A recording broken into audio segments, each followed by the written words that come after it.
do result in FCPS receiving additional funding. The House plan would increase funding to FCPS by $0.2 million, and the Senate plan would increase that funding by $0.3 million. So when we look at them, they do have some similarities. Both the House and the Senate redirect the one-time funding that was proposed of $55.5 million, which the governor had introduced as a 1.5% bonus payment. And I'll talk more about what they redirected that funding for. Both the House and Senate have additional sales tax funding of $82,000. They also both contain technical updates related to K-3 class size reduction, and they also include funding to help divisions that are experiencing enrollment loss, to which we do not qualify. And then lastly, both the House and the Senate rejected the advocacy to pull back from the decision made last year to accelerate the funding for 100% of the Virginia retirement system rate. So again, both the House and the Senate did not include any type of adjustment to the Virginia retirement system. So when we look at the House and Senate budget proposals, the House took the 1.5% bonus funding and redirected it to a supplementary lottery PPA, or a per pupil allocation. So that would provide funding to FCPS that we would have flexibility to use in any way. The Senate redirected that 1.5% bonus funding to help fund a 2% salary increase for the SOQ funded positions. So again, that would provide the state share of funding, and they gave flexibility to localities. So as long as they implement an average 2% salary increase at any point in the fiscal year, we would qualify for that funding. So I would say overall this year, both the House and Senate are really similar. That bonus resulted in that slight increase. Again, the House was an increase of $0.2 million, and the Senate was an increase of $0.3 million. So when we look at our advertised budget that the school board adopted last Thursday, it included a requested increase in funding from Fairfax County of $112.5 million, or 5.9%, which is shown in this chart in Scenario A. So you'll remember the last time we looked at this chart, we had a Scenario A and a Scenario B, and B was the scenario where the state reversed their decision to accelerate the VRS funding, but since they didn't do that, we no longer have Scenario B as an option. So then when we look at the next line, the potential increase in funding is included in the governor's proposed budget. That's $3.3 million. And then the second line is the increase in county funding. This number here of $39.9 million is the number that was included in the county's fiscal forecast last November. Now, tomorrow morning, the county executive will release his FY18 advertised budget, and at that time, we'll see what funding increase he has proposed or recommended for FCPS for next fiscal year. So after we account for the county's fiscal forecast from November and the governor's budget, we're facing a gap of $69.3 million. So if we use the more conservative of the House or Senate additional funding, that's $0.2 million. So it shows that we're facing a gap of $69.1 million. The next thing is the superintendent's going to share a list of potential reductions in fees, and that list totals $47.9 million. So even today, if we were to implement every reduction in fee included on this list, we would still have a gap of $21.2 million. Again, this is before we see what the county executive recommends tomorrow in the county's advertised budget.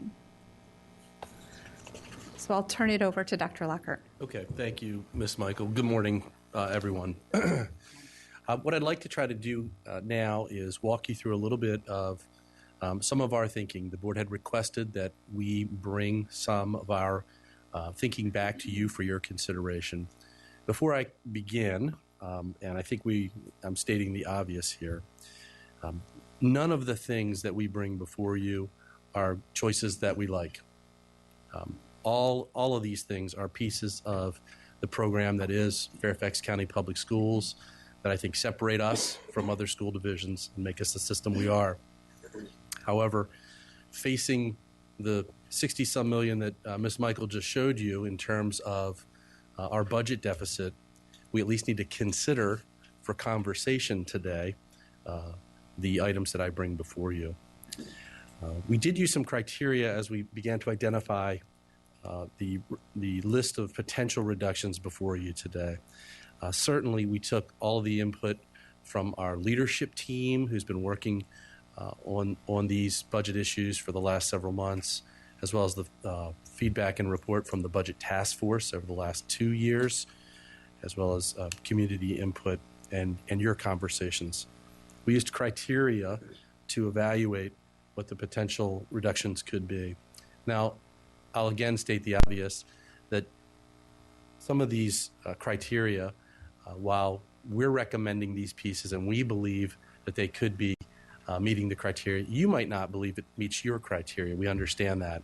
Again, this is for our conversation. So we looked at 4 main pieces. What reductions in or fees would be least disruptive? Everything's disruptive. Everything, as I said on here, are pieces of our program that we value. So these are hard things to bring forward. What are the reductions and or fees distributed across the system? We're also being very conscientious not to just target simply one area of our system to take from. And so we try to be balanced in our approach. How easily could the reductions and or fees be restored in better fiscal times? Again, for consideration, we don't want to have to necessarily eliminate things permanently. We'd like to reduce if possible, but also recognize that if we do have to eliminate something, that we have the ability fairly quickly to bring that back in future years in better fiscal times. And then certainly the legality. Is it legal what we're proposing to do? All of those have been vetted and addressed. So what I'd like to do is call your attention then to the attachment that is in Board Docs. It's the blue sheet. I don't know if we have that on the PowerPoint there. I'd like to walk through each of the items that we put there. Some of these are going to be repetitive, as you've just discussed them recently. So I won't spend too much time on some of them. And then after I get finished going through those, I'd like to have the opportunity for some discussion, questions, conversation around those items. Okay. The chart is broken up into a few different categories. In the light blue, you'll see the different categories or headers that we've provided, whether it's a part of our operations, whether it's a part of an optional access, whether it's something we believe is an enrichment to student learning, fundamental to student learning, and then there's a couple other categories that I'll get to here in just a minute. But let me start with the first 4. Under operations, the first potential reductions we bring to you are department reductions. We are beginning to have conversation with our departments to be able to reduce our department budgets by $2 million across the board. Each of the departments are beginning to do that work in terms of identifying and how they might do that. There are some components from the Budget Task Force, including Pt.1, and some modifications to how we clean our central office buildings. And again, we can go into a deep dive for each of these when we get to the conversation piece. The second piece is a travel restriction. We're recommending that non-mandated travel for professional development be eliminated for next school year. School and department operating budgets will be reduced by that amount, that average amount that we spend. We recognize there is mandated conferences. However, sometimes those are typically done grant funded. And so we believe, again, all these things are not things we want to do. However, when we look at what's least impactful, that's how we came to this. We are a learning organization, so we have to keep learning.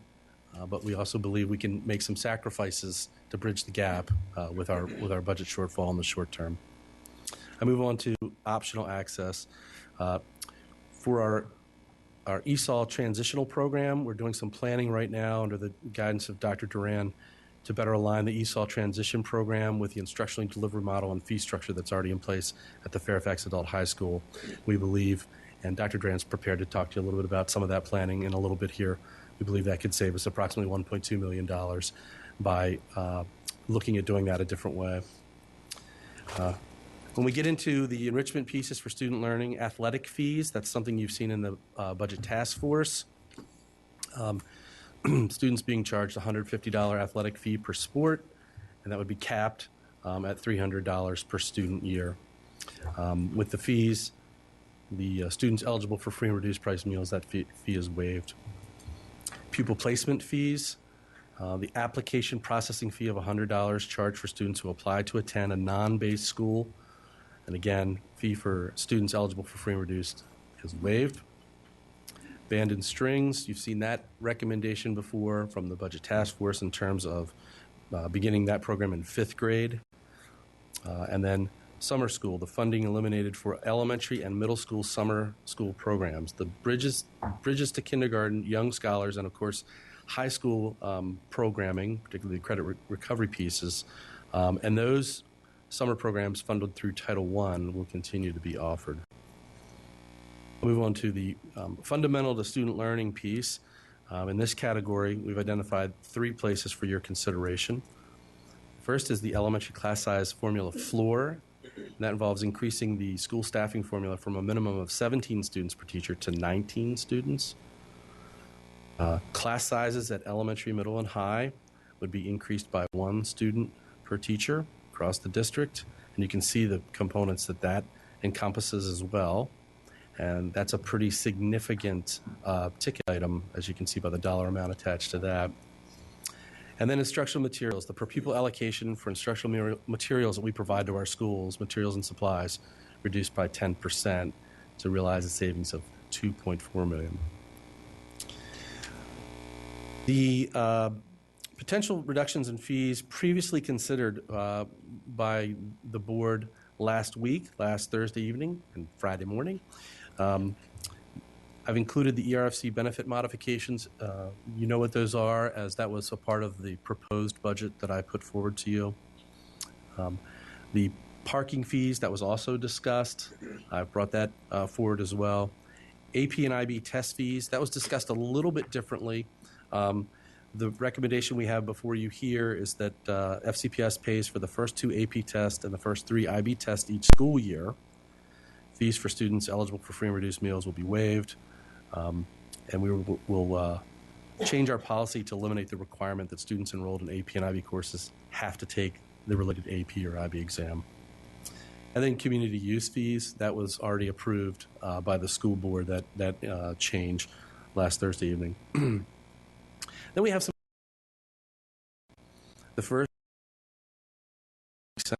centers. We haven't put a price tag on any of these because I believe these are in requiring additional conversation from the school board in terms of philosophy and planning moving forward.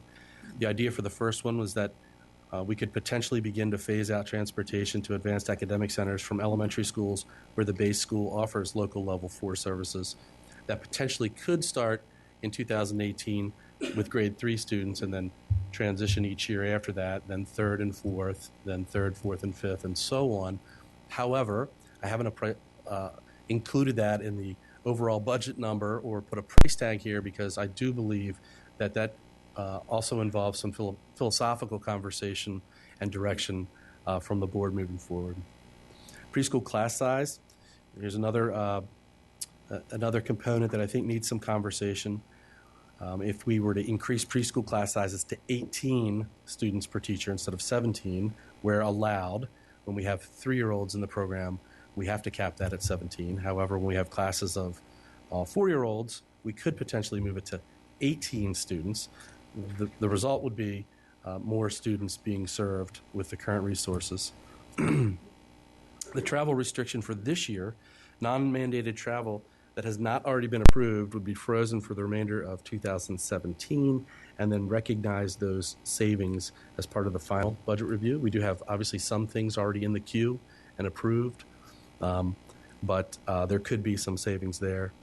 And then another piece that I think needs some consideration is contract review. All service contracts being reviewed, and then really investigating options for discontinuing or modifying the services to be evaluated prior to initiating future purchases against current and new contracts. I know that's been some conversation with the board for our consideration. So if you look at all those, as Ms. Michael mentioned, the list totals about $47.9 million. I recognize, and Ms. McLaughlin, for your benefit, I started the conversation by saying none of these things we've put forward here are things that we want to do. And I'll reiterate that with the full board. The challenge with our budget, and then also trying to support our salary and compensation pieces that we believe to be so important, are we have to have these conversations regarding these pieces. I bring these forward to you for your consideration, conversation, and questions. And at this point, I'm going to stop talking. I don't know if anybody on my team had anything else to add that perhaps I've left out or neglected. Please feel free to jump in, and I think we can begin conversation in earnest on each of these items. Okay, I would like to just set up some guidelines if everyone's agreeable to this. What I would like to do is take questions, and I would to allow.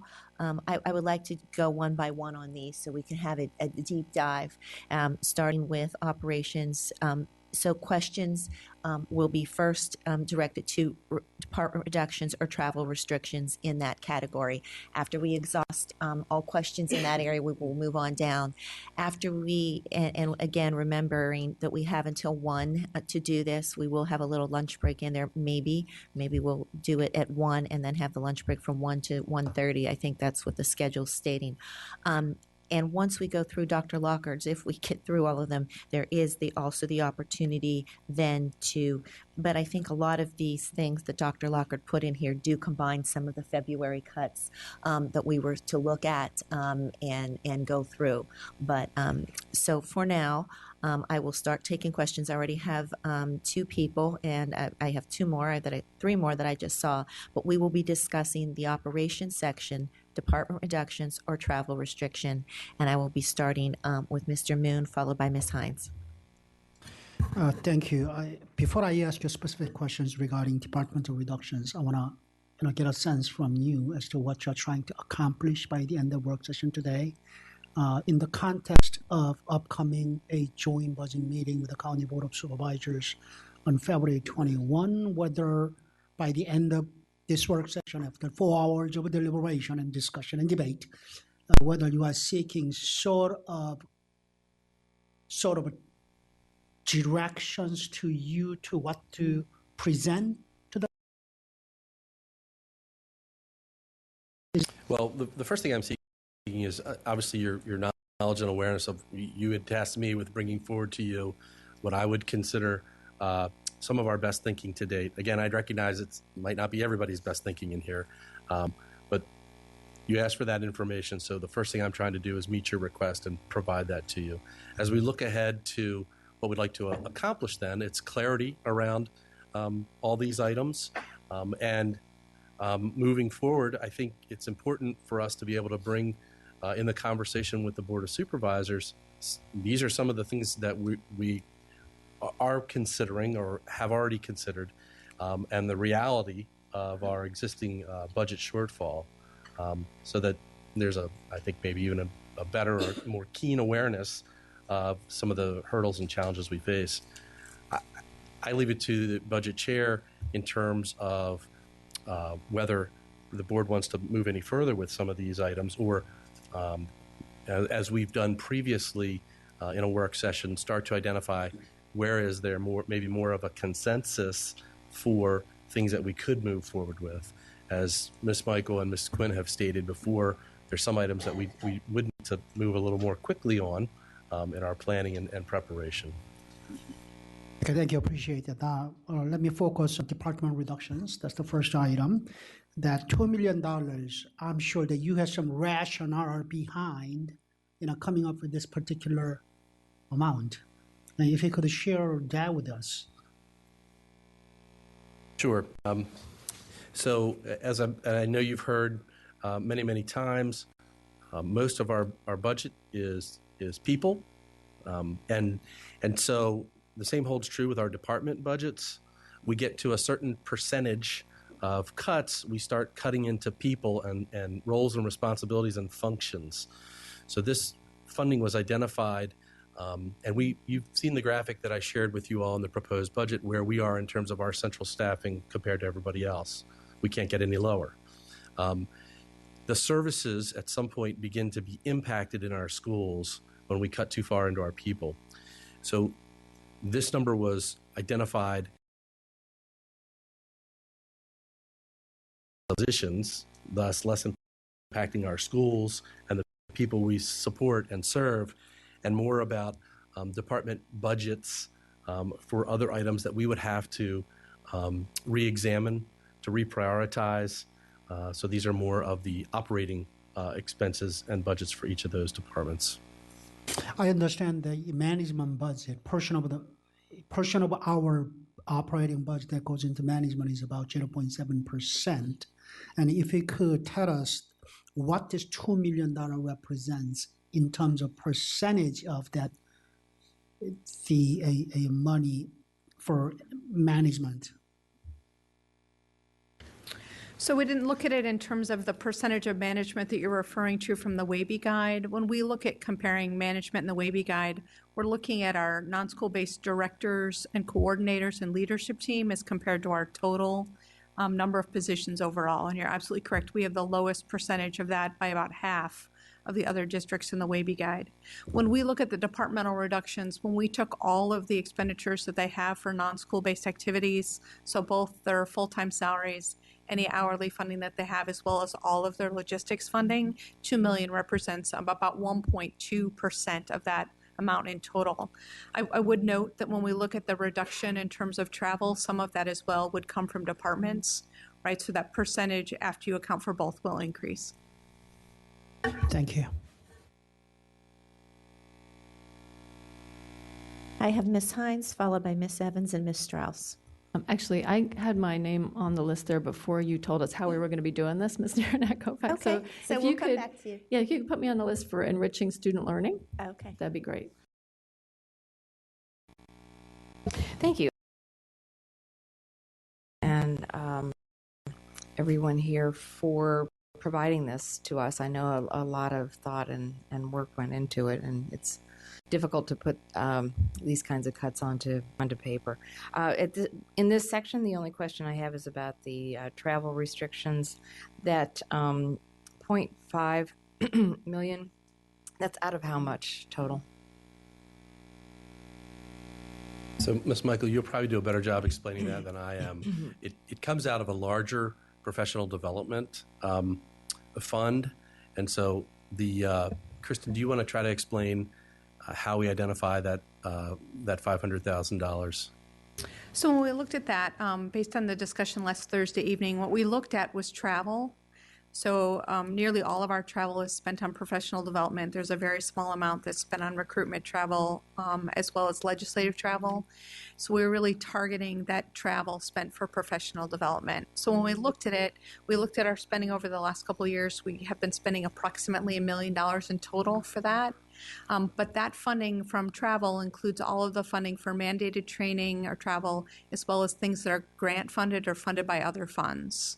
So we conservatively estimated that we could obtain savings for at least half, which is how we came up with that amount. Once travel is completely frozen, any additional savings we would recognize at a quarterly budget review. But the budget questions that we've answered in the past and that we're completing right now when we look at travel really include all types of travel and all funding sources. Okay, thank you. Ms. Strauss? Thank you. I don't like any of these, but anyway, we are where we are. I have just one very broad question before I ask specific ones. This still leaves us with a gap of $22 million, and you have not recommended any cuts in proposed salary increases. Okay, so we still have that issue. In terms of department reductions, will there actually be a more detailed list of what this might be, and when might we know that?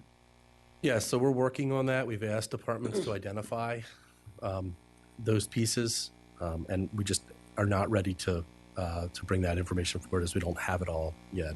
And in terms of travel restriction and PD, we know that some of that is funded by either grant or generous contributions from the community. So for those who are the recipients of such funds outside of the school system, that would still be accepted, right? In other words, if you get outside money, you can still use it.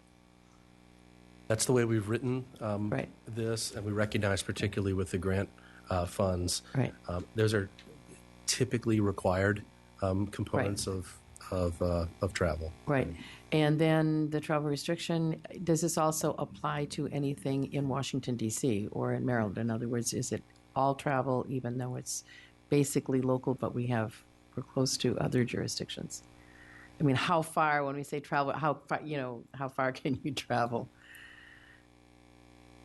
So typically our travel regulation says any time that you're traveling and you're spending the evening, right, that it gets Okay. recorded in travel. I do think, though, when we look at this, we would really want to be intentional in this discussion and really, try to be thoughtful in how we implement it.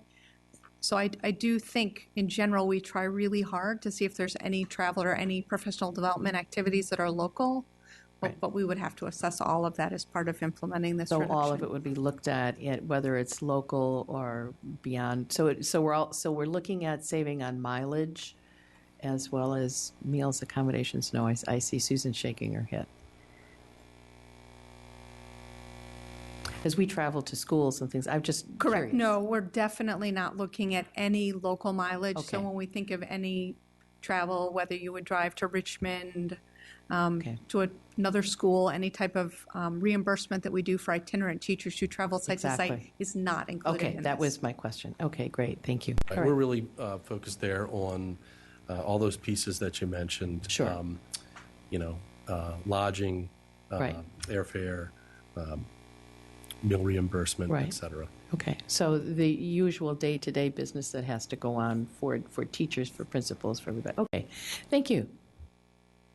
Ms. Corbett Sanders, followed by Ms. McLaughlin. Thank you, and thank you for your hard work over a relatively short period of time to put this list together. I appreciate it. I'm going to break it out into a couple of things. The department reductions. How is the $2 million in the context of total operating non-personnel costs for departments? What is $2 million equal to?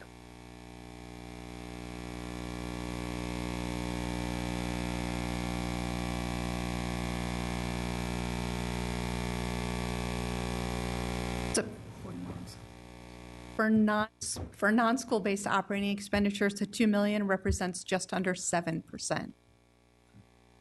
So this would not impact anything in schools. This is purely the headquarters type function. Correct. Although I will add, it potentially has an impact on schools based on what the cuts are. So there could be it's- some function out of the department budgets that has gone to support schools in some capacity. So it's from the regional offices up, is what you're saying. No, let's clarify that. So when you say headquarters, the $2 million is not just coming out of the headquarters, it's coming out of all of our functions that are not housed in our schools. So this includes facilities, transportation, finance, IT, HR, IS, SS. So of all the departments, our total operating budget, logistics, is about $30 million. So to pull $2 million out of all those operations represents a little less than 7%. So some of those reductions could impact our schools if we're reducing, the support that are going out to the schools. I think somebody mentioned that we did pull this together pretty quickly, so we don't have all the impacts of what that $2 million will represent. That will be the next phase of our work to trying to identify where those reductions will be within those departments. So this is just an estimate. You plan on cutting $2 million. It's not connected to any specific line item, such as, we have $1 million in new vehicles in the current budget. And would that be part of that discussion then? Okay. Thank you. Travel restrictions. The travel restrictions, would that also include renting space in, like conference space in places outside of our schools, so that it's not necessarily travel, it's having off-site work programs or off-site development programs? I hadn't considered that for this particular potential reduction. No. Seems to me that if we are cutting, that we shouldn't be spending any money outside of Fairfax County on any sort of space being rented. Right.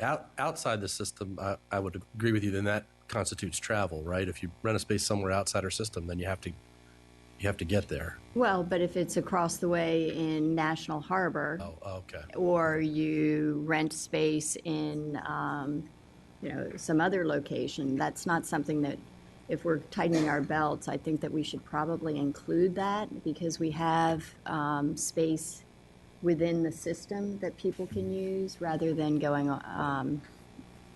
and paying for those spaces elsewhere. Yeah, I think the only thing that I could think of that we do that would be around graduation time, when high schools have to have facilities that are large enough to accommodate all the folks that want to attend. So I think expenditures for that outside of graduation are pretty limited. But they do occur, so we probably should just not have that happen. Okay. And then when you talk about the department reductions, I'm sorry, going back to that, we have a couple of vacancies that, excluding the superintendent, but we have a couple of vacancies that we might want to just postpone and realign responsibilities elsewhere so that they get filled. But as far as within the leadership, would it be something you would consider to say, okay, we're not going to expand our leadership team to the 18 that's projected in the budget or forecasted in the budget, and instead we would realign other responsibilities?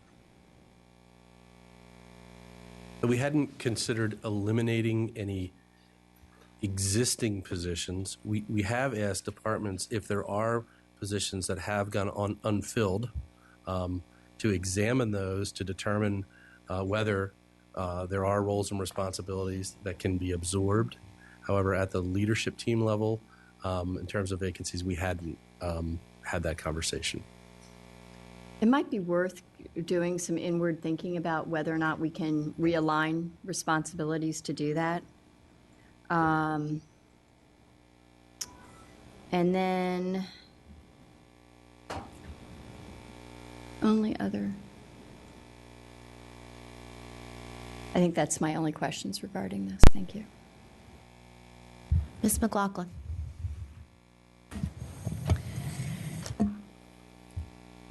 I'm going to reiterate what I shared at our prior budget work session. I have real concerns that 12 elected officials, which is a lot of voices to bring to a budget, are going to sit and talk about some things that are as small as $500,000 at this early stage. I do understand, and I don't want anybody to school me later on. I don't recognize that, A, this is our primary responsibility as a board. Number two, I do understand that $500,000 will start to add up. But when you're looking at potentially $66 million or more, and actually, since we added another $4.7 million on the ERFC issue as of now, I'm just worried about our time here today. So, I'm going to actually try and limit my own remarks on these $500,000 items, although a few of them, I just wonder what kind of signal we're sending to the public. In terms of this one section here for department reductions, I'm going to echo what my other colleagues said. Anytime you talk about reductions in a vacuum, so there's no context of how much it is, I think it's very difficult for the board and for the public to understand its significance. So I see that you have columns that talk about the estimated amount of dollar savings, estimated position impact. I would say a third column should be percent of that that operations or whatever you're taking it from. So $2 million of what is really difficult to understand whether that's a deep impact or not. I know you're mentioning 7% for department reductions. I struggle to understand that figure a little bit. I know you said it's $30 million, but it doesn't indicate any position impact. And in a system that is about 90% compensation and people, I think we're going to need to have a little more clarity about how we have thousands of people who support our schools, but they're not in the classroom with students. And yet, when you look at these numbers here, there's only 3 line items where we talk about where it might impact potential positions. So let me just clarify the numbers we just talked about for the departments. I think when Ms. Corbett Sanders was speaking, she had mentioned the operating expenses. So I just wanted to make sure numbers we provide has some context to it. All of our non-school based budgets, so all of our departments, is about $167 million. So Ms. Michael mentioned earlier, if you take $2 million of that number, it's approximately 1.2%. But then there was some talk of maybe the reductions might just come in the operating expenses. You compare it to departments, it's a little bit less than 7%, the $2 million. So it's going to be anywhere between that 1 to 7%, depending on where the reductions happen. And I very much appreciate that additional information, because I do think that, as I remember, Ms. Darren Kofax, when we first joined this board, Superintendent Dale had surveyed the employee associations and said, what do you want to do with closing a budget gap here? Do you want it to be reductions in salary increases? Do you want to be reductions in positions? Do you want to be class size increases? I mean, those are kind of the very big areas, obviously, in a system of our size and the number of students we educate.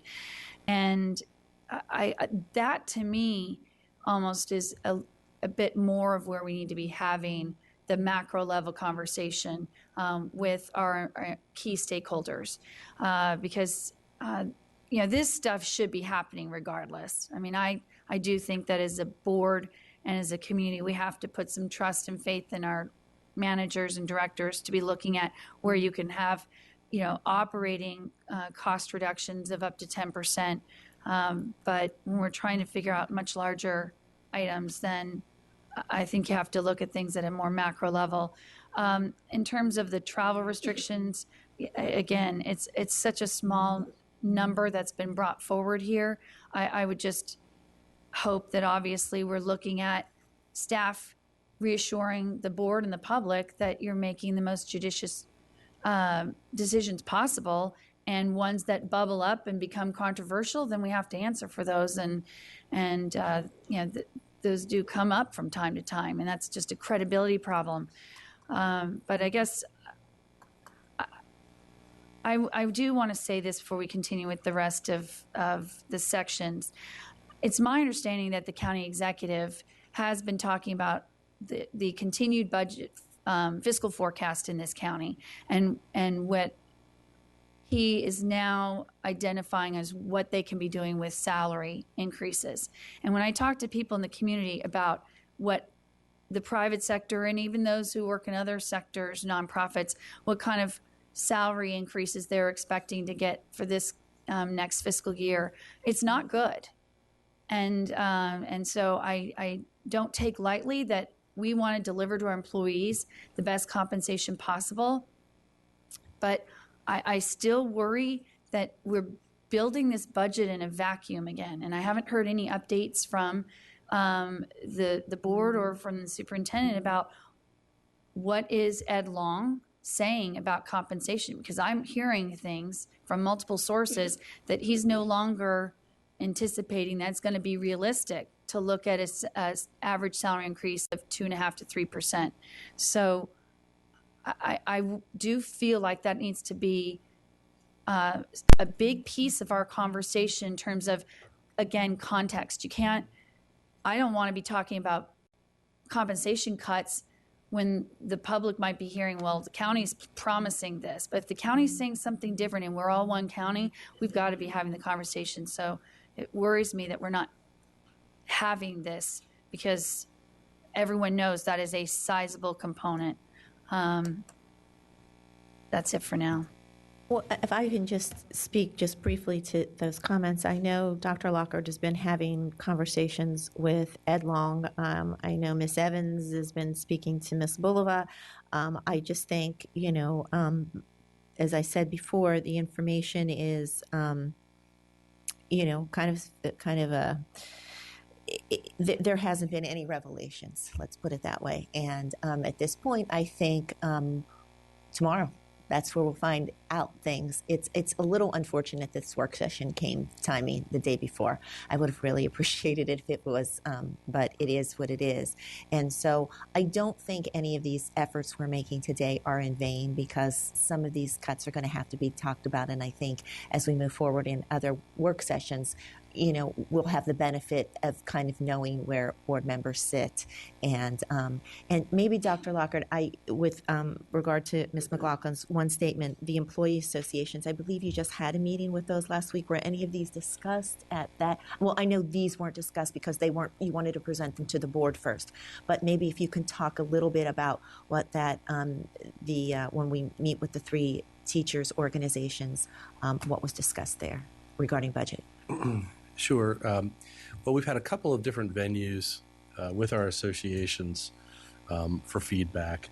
And again, I'll preface all this by saying I recognize that not everything that we're presenting here is palpable for everybody. Maybe all of it isn't. I'm right there with you.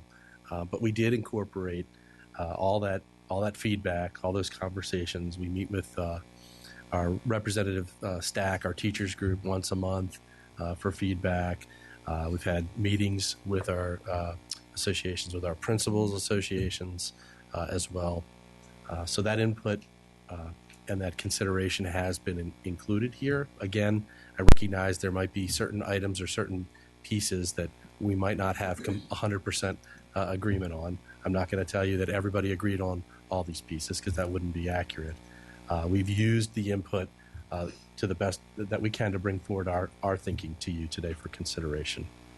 So those conversations have been included. Ms. Darren Kofax, I thought Dr. Lockhart was going to touch on the macro level question that I asked, and that you then directed toward him. Dr. Lockhart, I think the question is, if it hasn't happened yet, then it would be my request that we think about. In the past, it's been very helpful to the board to understand where the employees are in terms of, your priorities of, is it, please safeguard, raises first. And if it comes at the expense of class size increases and or, reductions in positions, where are they on that? Because I know in the past, sometimes they've said, we don't want people to lose their jobs, and we'll forego, full raises that we'd hoped for. And that kind of helps us, I think.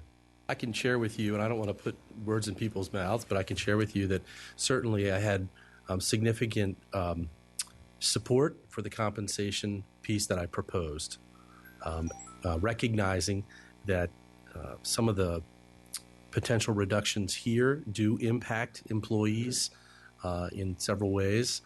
I did sense, and again, I don't want to put specific words in their mouths, but in conversations, in meetings, the compensation component was valued and supported.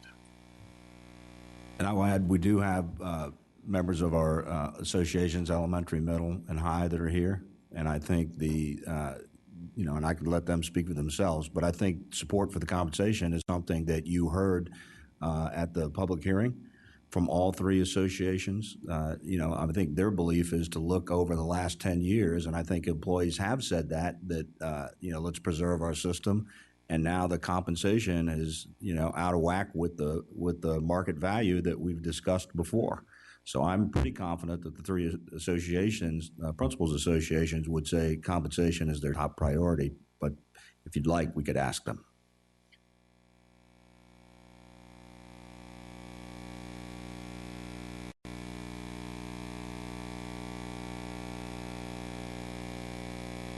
All right, thank you.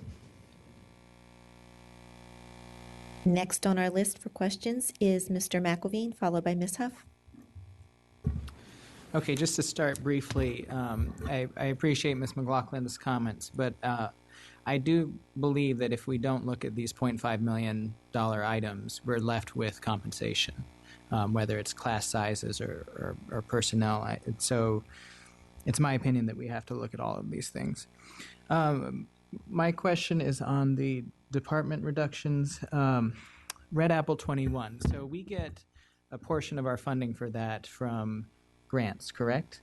And can you outline what would be preserved?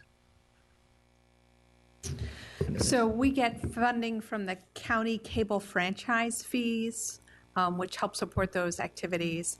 When we looked at the department reductions, we haven't had time to go through each of them specifically to determine how we would achieve that level of reduction. So we really haven't started to look at where the specific impacts would be. But I assume that this recommendation is based on only preserving those grant county funded pieces, correct?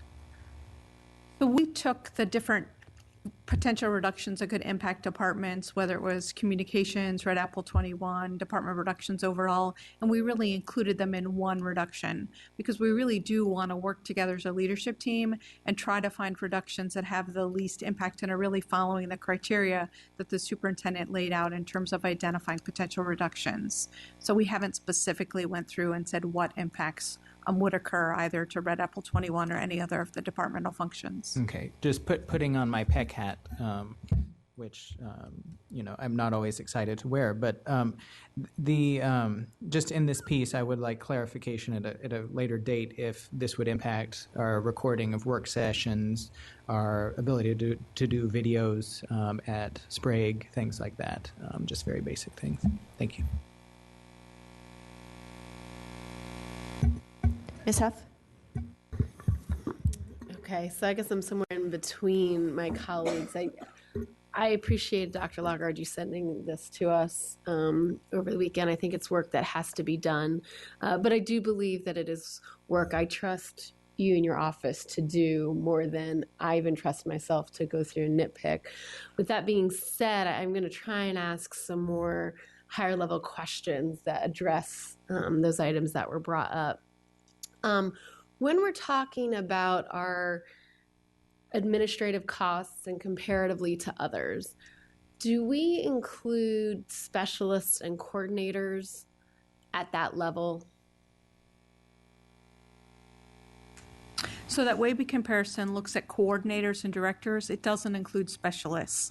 So all of the districts that get together to do the WABE guide each year go through and make sure we're all defining things the same way. And that's been our shared definition of what we consider management. Okay. So do we have a sense of where we are on our level of specialists compared to the other counties? Correct. It would be included in the efficiency review done by the state. I also believe when we look at the WABE guide in total, we also had the lowest percentage of non-school-based positions to total positions in the WABE guide as well. Okay, but that would not be included in, well, because we're not talking about personnel in the department reductions anyway. Potentially. Okay. All right, well, I think that that's just another piece to maybe then consider and talk about. And just to let my colleagues know, I did submit a budget question surrounding this idea that Ms. McLaughlin brought up, which was compensation in terms of what are the surrounding jurisdictions going to be giving in step increases and MSAs? What is the county going to be giving? Obviously, we'll know that piece tomorrow. So I think that is going to be important for us to keep an eye on, because as we make our infusion of dollars to changing our teacher salary scale, we want to stay competitive on the MSA and the step, but we can also match what others are doing, and that'll keep us on the right path. And also be able to prevent cutting programs unnecessarily. So I'll look forward to that data coming out. Our $62.2 million for salary increases for all employees, what is that an average 3% or 3.5% on our proposed budget? Oh, that was, I'm sorry, that was FY17's. I was looking really quickly. So when you look at the salary increases that we included in the advertised budget, first we have a step increase for all eligible employees. So that percentage was 2.5% for eligible employees. Okay. So that calculation only includes those eligible to receive that.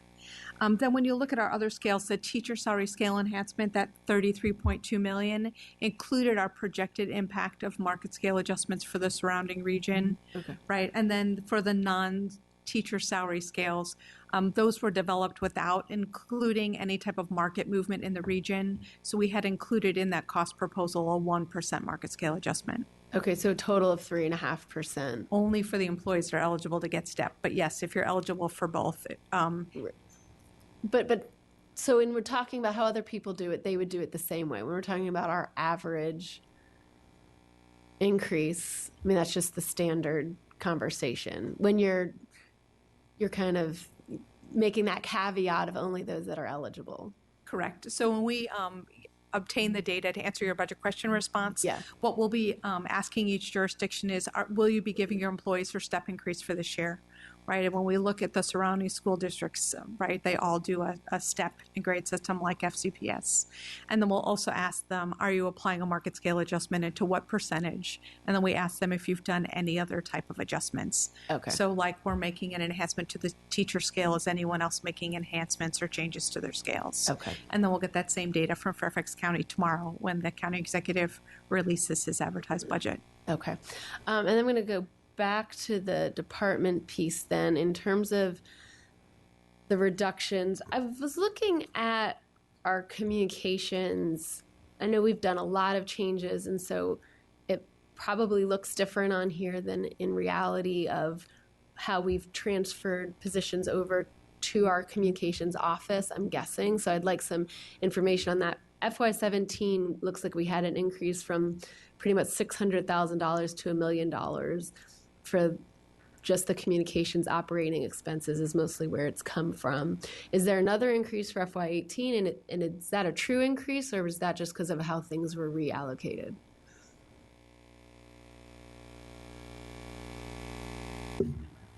So just as a helpful reference, in each year's approved budget document, in the latter part of the book, it's called the information section. We have for every single department an organization chart, a written description for each office, and then we also do expenditures for each of those programs over a multi-year period, and then we discuss what those changes are. So when you look at that, it's going to walk through, and you'll see when we had realignments as well. So I would need to go specifically look at communications. When you look at what we've added in the budget, just as another reference, so when you look at the proposed budget for FY18, in each year's budget document, we have an expenditure chart, and we always start with the prior year's approved budget, and then we walk through every single individual change, getting us to the new total. So we haven't made enhancements in terms of adding additional positions. So the changes that you'll see typically are going to be a combination of any adjustments for salary increases, any of those other cost increases, and then the impact of position turnover as well. All right. And Ms. Michael, that also, those additional dollars include monies for the website redesign. Yes. So I guess I'll just make a more broad comment then. I think that it is these kinds of areas that the community would really like your office to really be looking at when we say we're going to be eliminating programs. You know, as much as we've enhanced communications, and I think there's a piece of that the public really appreciates, we're also, and I know I'm getting almost daily emails with pictures of what's going on around the county and write-ups. Those are great enhancements, but are there areas that we can cut in situations like that, that adding those up, we save a teacher or we save a classroom size? So that's probably my most broad thinking that I would like to offer today.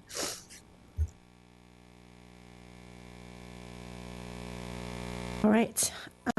Anyone else on this section or any go backs before we move on? All right. Just a point of clarification. We've had a lot of questions regarding, have you thought about this or have you thought about that? Are we keeping a list of those questions that we want to have kept? Eileen, I think maybe you might not have done that for this, but I think that might be helpful rather than people to resubmit. Were you able, since I didn't ask for that, when you in your note keeping, have you done some of that? Most of them? Okay. All right. Then what we can have next steps, and we can also have, if you want to separate them out rather than, next steps specifically, and then questions proposed by board members, which then can be, they can either be formal budget questions or they can just be questions answered as part of the process.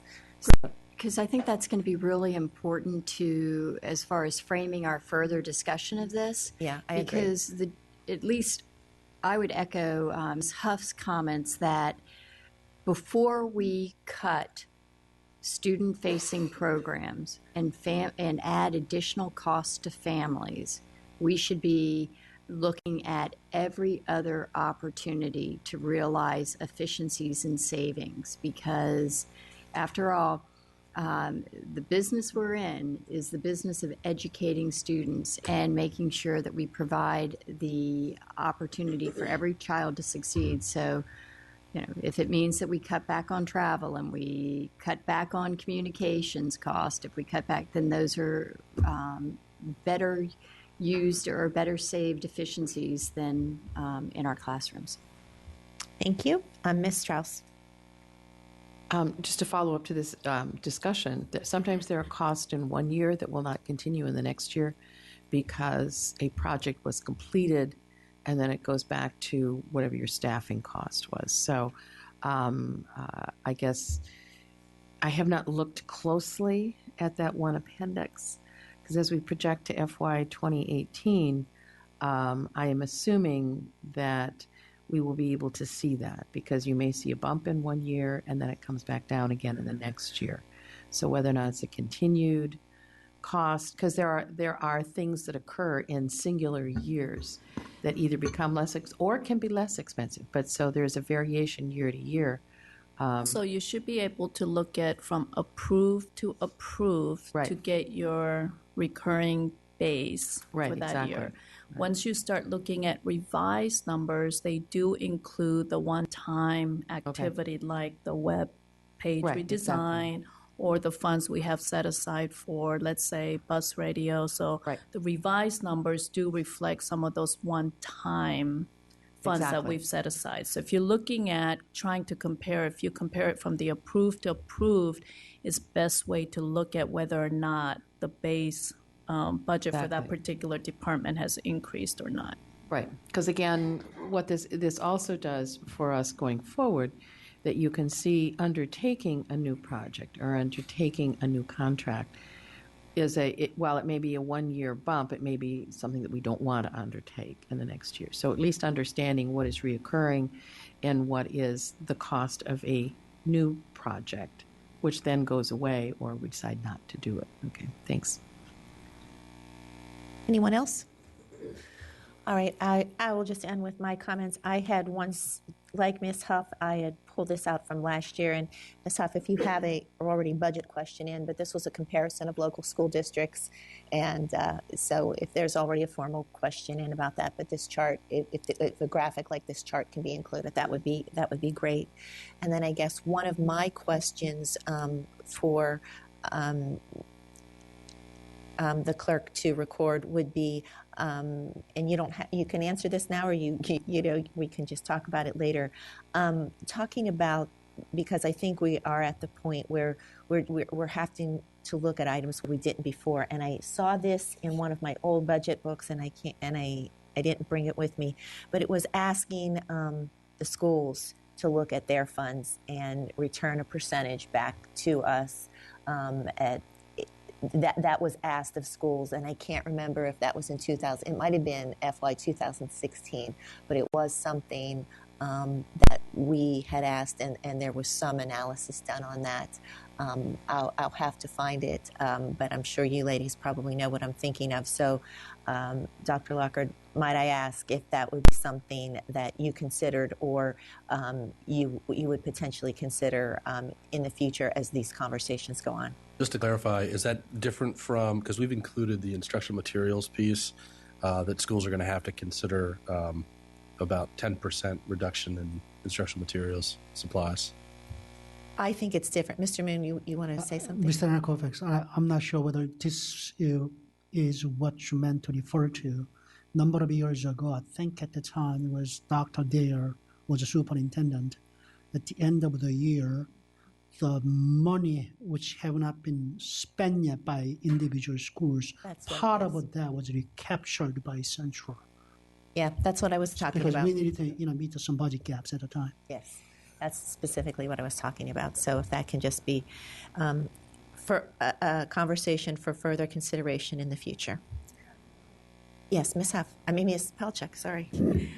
Apologies, I was not here earlier. I don't know if it was brought up, but I have spoken to a few of my principals about this. Would it be possible to get a sense of the impact on schools of raising the floor from 17 to 19, exactly positions lost, in elementary schools, what that would be? I don't know if that was asked already. I apologize. Ms. Palchuk, what we're doing, we're going section by section, so so we're not that there will be yet. in another section. So I apologize. that's okay. That's okay. That's what we're doing because you weren't here. So we're going to go through each of these sections. We'll have a break at 11, a 5-minute break. We'll come back, and but that's where we are right now. Ms. Strauss. The other part that, as we look at these, either additional fees, cuts, what have you, textbook accounts, returning, carryover money, the impact that will occur at a lot of our schools, because it is simply what happens. Schools will work very hard to get grants. They will work very hard to raise more money on other sides of their budget. And my sense is we're going to have to let schools do that. You cannot restrict central funds, which is what we're looking at, and then also tie schools or parents' hands or businesses or what have you in their ability to raise funds privately. Because if you turn off the ability for schools to manage at all levels, we will drive people out of the public schools. So just understand that there's a balancing act, and we've watched this one over time because we all know that for better or for worse, our parents will shoulder well over 50% of all of their student activities. And there will be, huge need for parents and schools to do that, plus a lot of individual schools raise money for their needier students to be able to continue to participate. Schools raise scholarship money for their athletic programs. They raise all kinds of money to feed children and all the rest of that. And those are good things that parents and communities do, and we need to allow them to continue to do that in order for a community as a community to support all the children and the families within their schools. So that will occur, and at the same time at the local level, it is good for children and families to be able to do that. Thank you, Ms. Strauss. I'll just respond briefly to that because that was my point. That was not my intent, and I just think we are in a situation, and we will find out tomorrow and at the end of the month where exactly we are. But some of these fees that are imposed and some of these things that are happening, reducing, in my opinion, some of these things that are being proposed will also drive people out of the public school, and that is desperately what I'm trying not to have happen in my district. So I thank you for those comments, and I understand them. I just wanted to make that point since it was one that you said in response to my question. So anyone else? All right, we will move on to operational access, and there's just one item in here.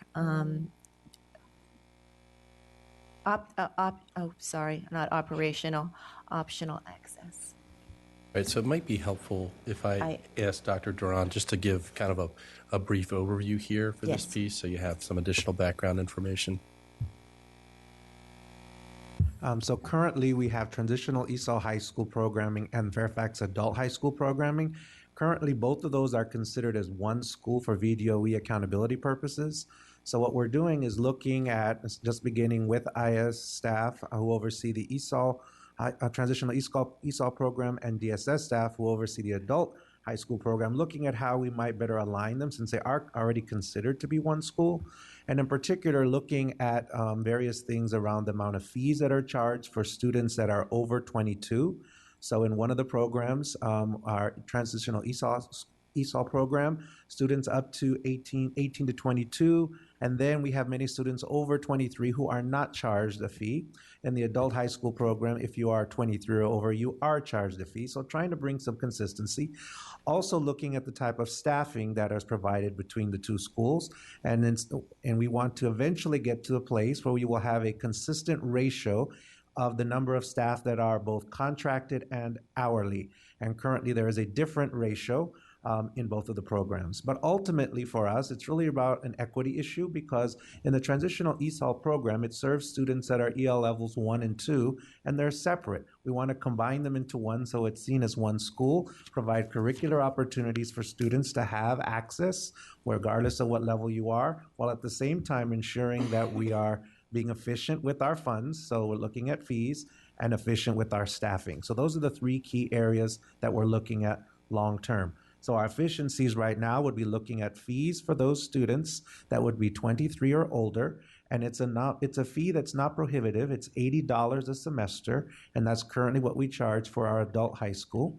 Again, while looking at the ratio and trying to get a good balance between the adult high school and the transitional ESOL programming for the number of contracted staff versus hourly staff. All right. I have Ms. Strauss, followed by Ms. Corbett-Sanders, and then Ms. Evans. If I remember correctly, our adult ESOL services, we also have matching funding that comes. It's either state or federal. I don't remember how that goes. It's state. But thank you for that explanation because that really helps. Not for transitional ESOL high school program. Okay, all right. Well, that's what I wanted to make sure because I know that there's a certain required funding that we have to put in order to get the match. So what you're talking about does not impact that match. Correct. Okay, thank you. Great, thank you. Dr. Duran, thank you for your clarification. One of the questions I have, and it might kind of flow back into the operational efficiencies, oftentimes we have in the same school multiple schools in our alternative schools. So have we looked at consolidating the administrative oversight of the adult high school and the ESOL transitional services so that we're not redundant there? And my other question is,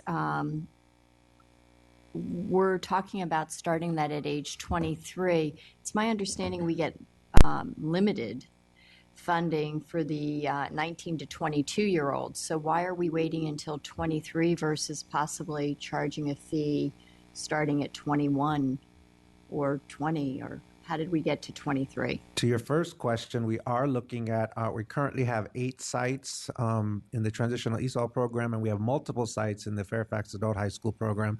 They're not necessarily all in the same location.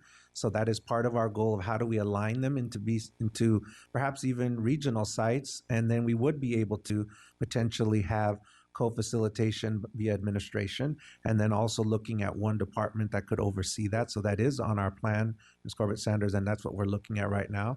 To your second question, we are required to provide services up to age 21 for our students. And so that is why we came up, that's where 23 starts. 22, excuse me. Yeah. I understand we're required to provide, but is there some sort of, since we're not getting any state funding for the 19 to 22, are we? Correct. But we still are required to provide free education for those students that need ESOL service up to 22. Federal mandate, correct? With no funding. When we talk about unfunded mandates, we should probably add this to the list because it's a pretty significant cost, and we should be looking at trying to get additional funding for it in the future. I know it's too late this year. Ms. Evans. I will just clarify, we do receive funding to provide ESOL services to students, but it's not specifically for a transitional ESOL high school program. So we do receive funding to give ESOL services for students. We have set up a system here in Fairfax to have a transitional ESOL high school program for students that is separate from then having them in the general high school. So it is and it isn't an unfunded mandate because we do receive money for us to provide ESOL services. But the question was asked, I think, Ms. Strauss, are we getting specific funding for a transitional ESOL high school program? No, we're not specifically for that, but we do receive funding to provide service for our ESOL students. They are counted in that number, up to 22. Thank you, Dr. Duran. I'm still trying to get clarity on what we're talking about. When you talk about the transitional high school programs, are you talking about the programs we started at Stewart and Lee? No. No. These are we have 8 sites: Bryant, Stewart, Lee, Annandale Falls, Church, and Herndon. And these are for students that are 18 or over. Specifically 18. Specifically 18 or over that are ESOL level 1 or 2. Okay. And so if we're... Not the high school programming that you're referring to. Okay. So if we're talking about keeping the staffing the same, either the transitional or the adult will have lower staffing ratios. Which gets lower staffing ratios then? Not necessarily lower staffing ratios, but the way that they're staffed. So currently, again, Fairfax Adult High School is staffed differently based on the number of contracted versus hourly. So it's not necessarily different staffing ratios. We would still have the same number of staff for students serviced. It's how that we staff them, whether they're hourly and or contracted, looking at bringing some semblance to how that is done in terms of a ratio of each. So it's the balance of the staffing as opposed to the amount of staffing? Correct. Okay. And so the savings of the 1.2, that's a combination of savings from the staffing and the fee, the Yes, $80 that's correct. fee for 23 and above. Okay. I may ask a budget question about that in terms of, so we have a certain number of students, and I think you just said we get some funding from the federal government for ESOL for these students, or no? Well, we do receive funding for Title III for ESOL services. Just again. generally? In general, yes. So not no matter- specifically for transitional ESOL high school program, though. I see. Okay. All right. Thank you. Okay, Mr. Moon. The $1.2 million, I mean, I'm all in favor of finding efficiencies whenever possible, wherever possible. At the same time, we have to look at effectiveness as well, how that generation of efficiency is going to affect the program. So the $1.2 million, what part of the 1.2 will be generated from raising fees, you think? Half of it, quarter of it, 90% of it? A very small percentage. I'll have to defer to Ms. Michael. The majority of that is from the combination of looking at the ratio of contracted versus the hourly staff that serve both schools so that they're in alignment. The majority of the $80 per semester does not really generate a large amount of money for us, but it's just, again, having some efficiencies and equity for both programs to be in alignment, and also for charging adults who are over 23 or over who are not required to serve. But I'll defer to Ms. Michael on the percentage if she knows it, but the majority of that is not from the fee. It's definitely not half. It's a very, very small percentage. The majority is the difference in the type of staffing. I don't have that exact breakdown in front of me, but what he said is absolutely correct. When we look at that total, we're really looking at achieving some efficiencies in terms of the savings from how the staffing is allocated, contracted versus hourly, right? And then that fee, while it's small, it does really represent equity. Currently, students that are above age 23 in the ESOL transitional program aren't required to pay, versus students in the Fairfax Adult High School do pay.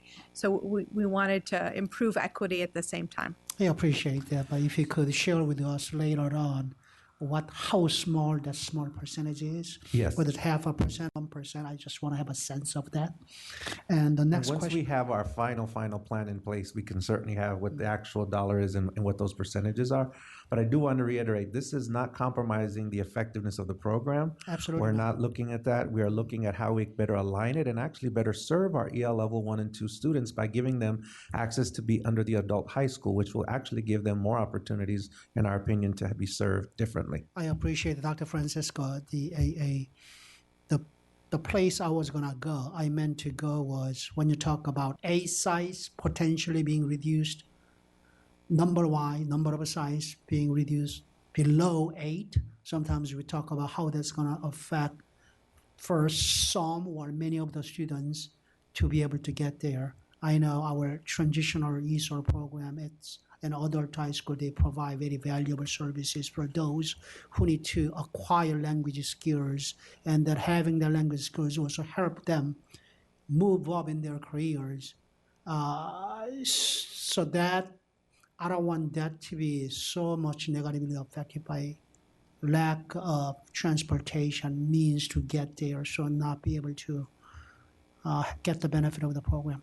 And we certainly agree with that. So, like I said, we currently have 8 sites, and what we're saying at the minimum we would go to 5 or 6. Regionally, we would certainly look at the access though by region of the county.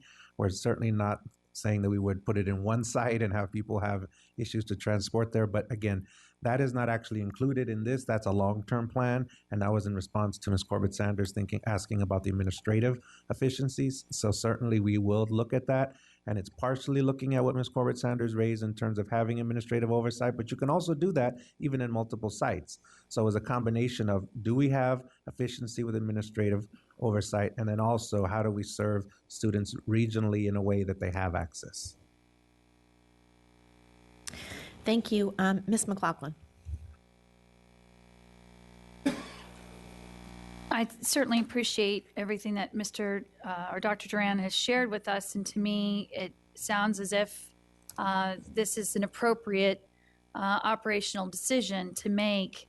And I guess my 2 thoughts on it is, one, why wasn't this identified sooner when we knew what kind of budget situation we're in, and this would have been brought forward for both the board and the public to be made aware of. And again, going back to the macro level conversation here, I would applaud Dr. Duran and Superintendent Lockhart's leadership team if this is the kind of management that goes on every year, that you look at your operations, you identify where you can be more effective and efficient. And so, I'm looking at the time, and in 90 minutes, we've covered 3 items, and I guess I'm just still really struggling on how we can be doing this in a way that's not drawing the board down into the weeds. And I would have actually preferred that we had this particular item almost in a group and said, hey, you know what, when we look at operational efficiencies, we identified the following, and they're all lumped together, and it says, we don't think it's going to compromise effectiveness. We will make us more efficient, and we're looking at saving about $10 million when you add these things all up. And then, because now, I mean, you don't need 12 of us weighing in on what you're going to do here on this one particular line item. And yet, because we're all dedicated, we're intellectually curious, people all start asking questions. And it just, I worry about the rest of this afternoon, honestly. Anyone else? All right. Well, I appreciate your comments, but I think this is the best route for us to take, because this is, the weekend is the first is the first time we saw this, and the public. Excuse me. And I think, until we know where we are, and I think these conversations today will serve us further, and I think we'll be able to get through, hopefully, everything by 1 p.m. Dr. Duran, I had one question on the ESOL Title III funding.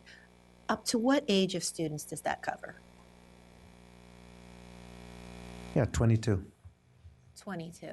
Okay. All right. Thank you. All right, let's move on to enriching student learning. And does staff want to expound on any of those things before we start conversation? Sure. Well, Ms. Michael, perhaps you could take a minute to talk a little bit about the placement fees and the thinking behind that and where that's applicable and not. So when we look at the pupil placement fees, what we're looking at is charging fees when students are enrolling in an optional program. So it's when they're selecting to request to go to a different school, whether it's to take different curriculum in the case of high school for AP or IB, or if they wish to attend a magnet school, for example. So it was really where we have optional pupil placements. It doesn't include situations where a student is placed in another building as a result of discipline, special education, other required services. All right. Questions starting with Ms. Corbett-Sanders and then Ms. Strauss. Oh, Ms. McLaughlin. Ms. McLaughlin was first. She did raise her hand first. Thank you. Oh, goodness gracious. Okay. Let's do this again. We've got Ms. Hines, Ms. McLaughlin, Mr. McElveen, Ms. Corbett-Sanders, and Ms. Strauss. Thank you. Sorry, but I appreciate that. So a couple of questions. One, I don't see Thomas Jefferson High School 8th period on this list. Is there a reason why we left it off as an option? Well, there are a couple of reasons for our consideration. If you remember, one of the criteria we looked at was the legal component, and what we know is there is I want to find it here. There is some state budget legislation that states the local funding contribution of each school division participating in an academic year governor's school program in either year of the biennium shall not be reduced on a pupil basis below the amount in the previous fiscal year. And so therefore we would run the risk of, if we didn't fund the program the way it was previously funded, we would be in violation of that legislation. I think the only caveat to that would be, and Ms. Michael, maybe you could help me, or Mrs. Quinn, if we were able to fully fund the compensation components, we may just barely then do that. And there's a second reason too, but we'll start with this one. Sure. As Dr. Lockhart indicated, the state's budget language for last year indicated that we cannot reduce our per pupil allocation for TJ below the level that's currently funded.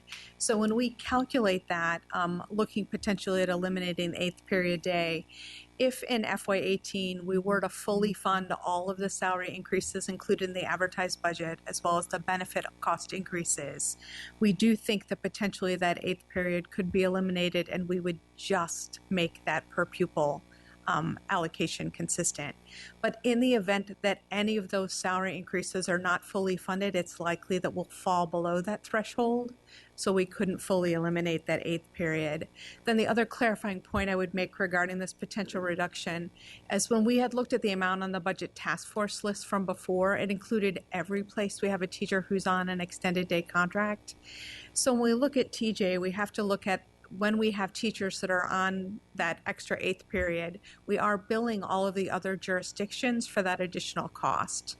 So when we look at the potential savings, we would also lose that tuition revenue, right? So the potential impact of eliminating the 8th period, we estimate it being about 0.6 million. But again, based on what happens with our final compensation, we may not be able to meet that state threshold if the 8th period were eliminated. Okay. Thank you. So what I'm hearing is because TJ students have a floor legally, statutorily, below which our cost per pupil cannot go down, we can't do this sort of thing, right? Never mind that, may I just point out that our cost per pupil overall in the county has gone down in real dollars by $1,000 per pupil, at least as of last year from 2008, right? So. Yes, this is new language from the state. Previously, a long time ago, it had stated that we couldn't reduce our per pupil allocations below the 2004 level, but this is language that was updated in the state's budget last year to specify the FY16 level. Because these are governor schools, they can do that, right? Okay. All right. Thank you for that clarification. On pupil placement fees, I had a couple of questions on that. One is, would this include students going to our ACE academies? Thank you. Our CTE academies. So students who want to go to our academies, would they have to pay this pupil placement fee? If a student attends an academy, let's say they're currently a Herndon student and they're taking culinary at Centerville or Chantilly, they would not pay this fee. It's only if they were going to another building that they would, or they're transferring to another building because of the. So if a student is attending an academy course in another building, but that's the academy that serves their school, we would not charge them. Okay, so they're carved out of this. Okay, which I think is a good thing. So my other question about the pupil placement fee, and this, I was thinking of bringing this up before the board last week, and I abandoned the idea because it became confusing a little bit to me, but also the response I was getting, particularly from our lawyers, I think, through you all, was that we would not be able to charge this to our AAP students. And the optics, the fairness optics of saying we're going to charge immersion parents and IB parents and other our arts and science magnet parents, but we're not going to charge AAP parents, just didn't feel right to me. I think it's another example of an advantage that AAP parents have that other kids don't. So my understanding, though, and I may ask as a next step if people are willing for us to have a legal advice about how much we are required by law to provide to our AAP identified level 4 kids. Because it's my understanding that federal and state law by themselves do not require us to do what we do for our level 4 kids, right? But because we submit to the state, we are required to submit to the state a local plan for the education of the gifted. And I have mine right here. It's a 45-page document. And it goes from 2016 to 2021. And it describes how we choose, how we select students, and also what we give those students, what we provide those students once they've been selected. And so I guess my question is then, if we are, as I understand it, legally required to provide this level of services, this particular type of service, to those students once they're selected, that I think is the argument for why we cannot charge a $100 fee for parents to go from a building that does not offer this to a building that does, right? So then it gets into the question of, well, the local level 4 buildings, and this also goes to the transportation piece later, so maybe if I say it all now, I won't have to talk later, is what does a local level 4 program have to have such that those parents would have to pay the pupil placement fee to go to a center instead, or would have to pay their own transportation to go to a center instead. And, we have a lot of conversation about this. What is a good local level 4 program, right? But looking at this local plan for the education of the gifted, it talks about what we offer to kids in terms of curriculum. There's a lot of detail about curriculum, and also that teachers need to have training. But there's nothing in this. There's nothing in what we tell the state we're doing that includes before and after school clubs or critical mass, or any of these other arguments we hear for whether or not a local level 4 program is up to snuff, good enough, so that we can tell parents, well, you'll have to pay a pupil placement fee to go to a center, or you'll have to pay transportation to go to a center. And just for contrast, if we stand up an IB program at a high school, and that's your neighborhood high school, and you want an IB program, you can't say, I want to go to that other IB high school because they have better after-school programs, or there are more kids like my kid at that other IB high school, right? But that's what we're letting AAP parents say. So that's why I could not support the pupil placement fees unless we get to a point where we describe local level 4 as what we have in here. But anyway, so that's my question is, what are you guys envisioning with these pupil placement fees when it comes to AAP kids? And I would like probably a follow-on motion that we get some legal advice about what we are actually required to provide in local level 4.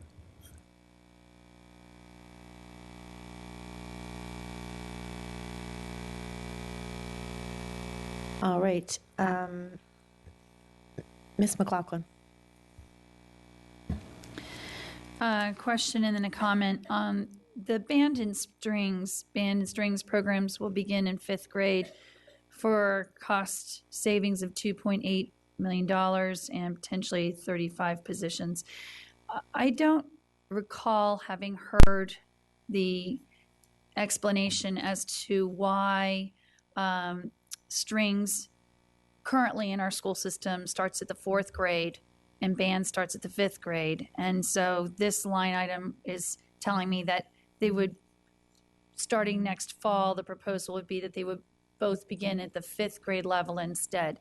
Can someone answer to me from a delivery and rationale perspective why we're spending $2.8 million to offer strings a year earlier than band?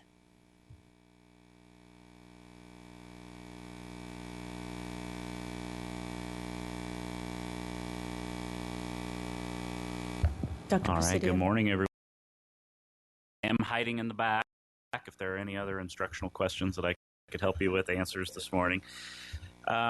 Basically, we've tried to create a comprehensive elementary music program and start as early as possible with students. So we start that obviously with general music instruction beginning in kindergarten, and we progress throughout the grade levels. And when we get to fourth grade is really the first year that research would really support that students are developmentally able and ready to begin instrument instruction. And we choose strings for a variety of reasons.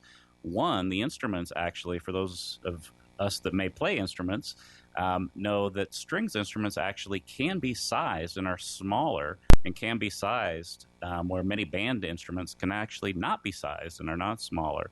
So we start with a selection of a few strings instruments at fourth grade to start to get that instrumentation instruction. And then that progresses to fifth grade, where students have more opportunity for selection of a more diverse number of instruments that they might be able to play. But it's been a very intentional and deliberate process to try to have a comprehensive elementary school music program that begins as early as possible and follows as much research-based developmental readiness for students. Thank you, Dr. Presidio. Do we know how many children each year are switching from fourth grade strings and moving over to fifth grade band? I don't have that off the top of my head, but I can get that for you today if you'd like. I can talk to our music coordinator and get some information back. I appreciate that. Because certainly once a student has begun mastery of a strings instrument, I'm sure for some they might decide that they've discovered interest then in a band instrument, but oftentimes it's you begin your path and you continue. So, I have someone, and I believe I speak for all my colleagues on the board, we have a very high value on performing arts of all kinds and the arts in school and what it does for students. But I do think that this is a line item that we're going to have continued conversation of. The feedback we got from the budget task force is that the task force conversation recognized that if you're going to be having musical instruction on instruments, if they both begin at fifth grade, there is some consistency there in terms of pull out for when you're pulling students and beginning this additional level of enrichment and learning instruments inside the school building. I so value the passion and the communication we've received from our strings and music teachers, and I know they're watching this very carefully in our budget deliberations, and I don't believe any of us take it lightly at all. But I do think that when we look at input we've received from our principals as well, saying that when you look at the tough decisions we're having to make, this is one I think we're going to have to continue to really look at carefully.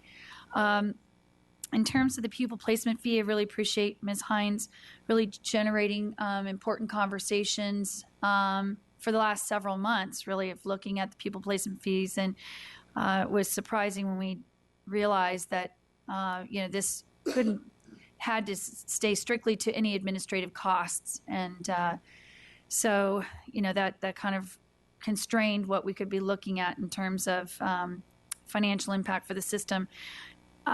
Finally, on athletic fees, it's been my understanding over the years that as many as a third of high school students play in high school sports. And we know from the research that students who play a sport tend to do better academically and that they learn lifelong skills in competing in sports. This athletic fee, I didn't support it as someone in the community when they were first instituted. I was very pleased when I came on the board that when the budget improved, we got rid of them as soon as possible. I will just share for everyone, I absolutely don't support this line item. And I'm actually alarmed that we normally talked about a $100 fee. This one's now at $150, which of course generates a very attractive $3.8 million. But I know from listening and hearing from our presidents from the athletic booster clubs around the county, which number at least 25 booster clubs, they bring in tens of millions of dollars a year to our schools. And there's very strong concern, and they were rallying last year on this issue, that anything we charge to our athletic families, there's only a finite amount of money that families have. So you charge it here, they're not going to be able then buy their booster membership fees that the boosters then turn around and bring back into the schools. So the net of that $3.8 million is questionable, but I do think that the athletic booster clubs, again, bringing in tens of millions of dollars a year, I think they're reaching a point of frustration that we risk not just that we won't even net that when there's a loss of revenue coming back, but they start to question, why do they keep investing so much of their thousands and thousands of hours of time and money to a school system turns around and dings students in this manner. So I caution my colleagues, I don't think this is the direction we want to go, and certainly not at this time. Mr. McQueen. So I'm going to start out with a more general comment, and I alluded to this the other night at the board meeting. I am, I think with all my colleagues, extremely displeased at the fact that we have come to this stage through 2 years of a budget task force where the board and the task force work has been devalued by the fact that we have items on those lists that we cannot implement. This gets back to what Ms. Hines was talking about. And I'll start with the pupil placement fee. I absolutely support Mrs. Hines' request for another legal reading on what we can do with that, because the way it would have been implemented had it been brought as an amendment is not fair. So I support Ms. Hines on that. The second point, it's not on this list, but I think it's in the same category, is the use of schools during summer. And I am hopeful that staff continues to work with the county to tell them and explain the situation we're in, and explain that we're going to need to make cuts in the summer, and that they will need to find other places for their programs potentially because of the situation we're in. So I'm hopeful that staff will continue to look at that July use of buildings as a potential cut, in addition to the central office cut on Fridays. On the band and strings line item, I will preface this by saying that I was a participant in fourth grade strings. I know how valuable this program is to our students. And this is the reason why Fairfax County is nationally renowned when it comes to music education. And had I not had that extra year, it's possible I wouldn't have been able to make it to symphonic level playing when I made it to college. So this is a very valuable program. It's something I will not support cutting. With that said, I've submitted a couple of budget questions on this item. And I would appreciate clarity on how we're going to cut 35 FTEs when we are still going to have to staff all of our elementary schools with strings teachers for 5th and 6th grades. And teachers can only physically make it to so many buildings in a day. or in a week. So I don't know if you can provide me insight on that now, but I do have those budget questions that are waiting to be answered.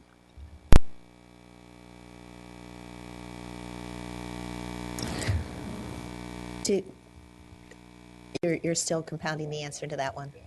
Okay. All right. All right. Ms. Corbett-Sanders, followed by Ms. Strauss. Yes, thank you. I, too, was a fourth grade strings student, a lot earlier than Mr. McElveen. And I fully support this program. I also think that we need to take it into the context of that while students are out taking strings, maybe we can do this in a more efficient manner, that we schedule more planning time, and so kids either go to strings or chorus or another special at the same time, and freeing up the much needed time for our elementary school teachers who do not have built-in planning time the way that our high school and middle school teachers have it. And so I would suggest that we can look at better ways of doing things, but not necessarily draconian ways of just cutting the program. Along the same lines, I'm a bit concerned about the pupil placement fees. For the limited amount that is up there, the question I have is, are we better off taking a look at this from a policy perspective that revisits how pupil placements can be arranged so that we actually don't have the challenges we have today for planning in our schools of where students get moved around to different schools, and there might be more efficiencies by revisiting our policy on pupil placements.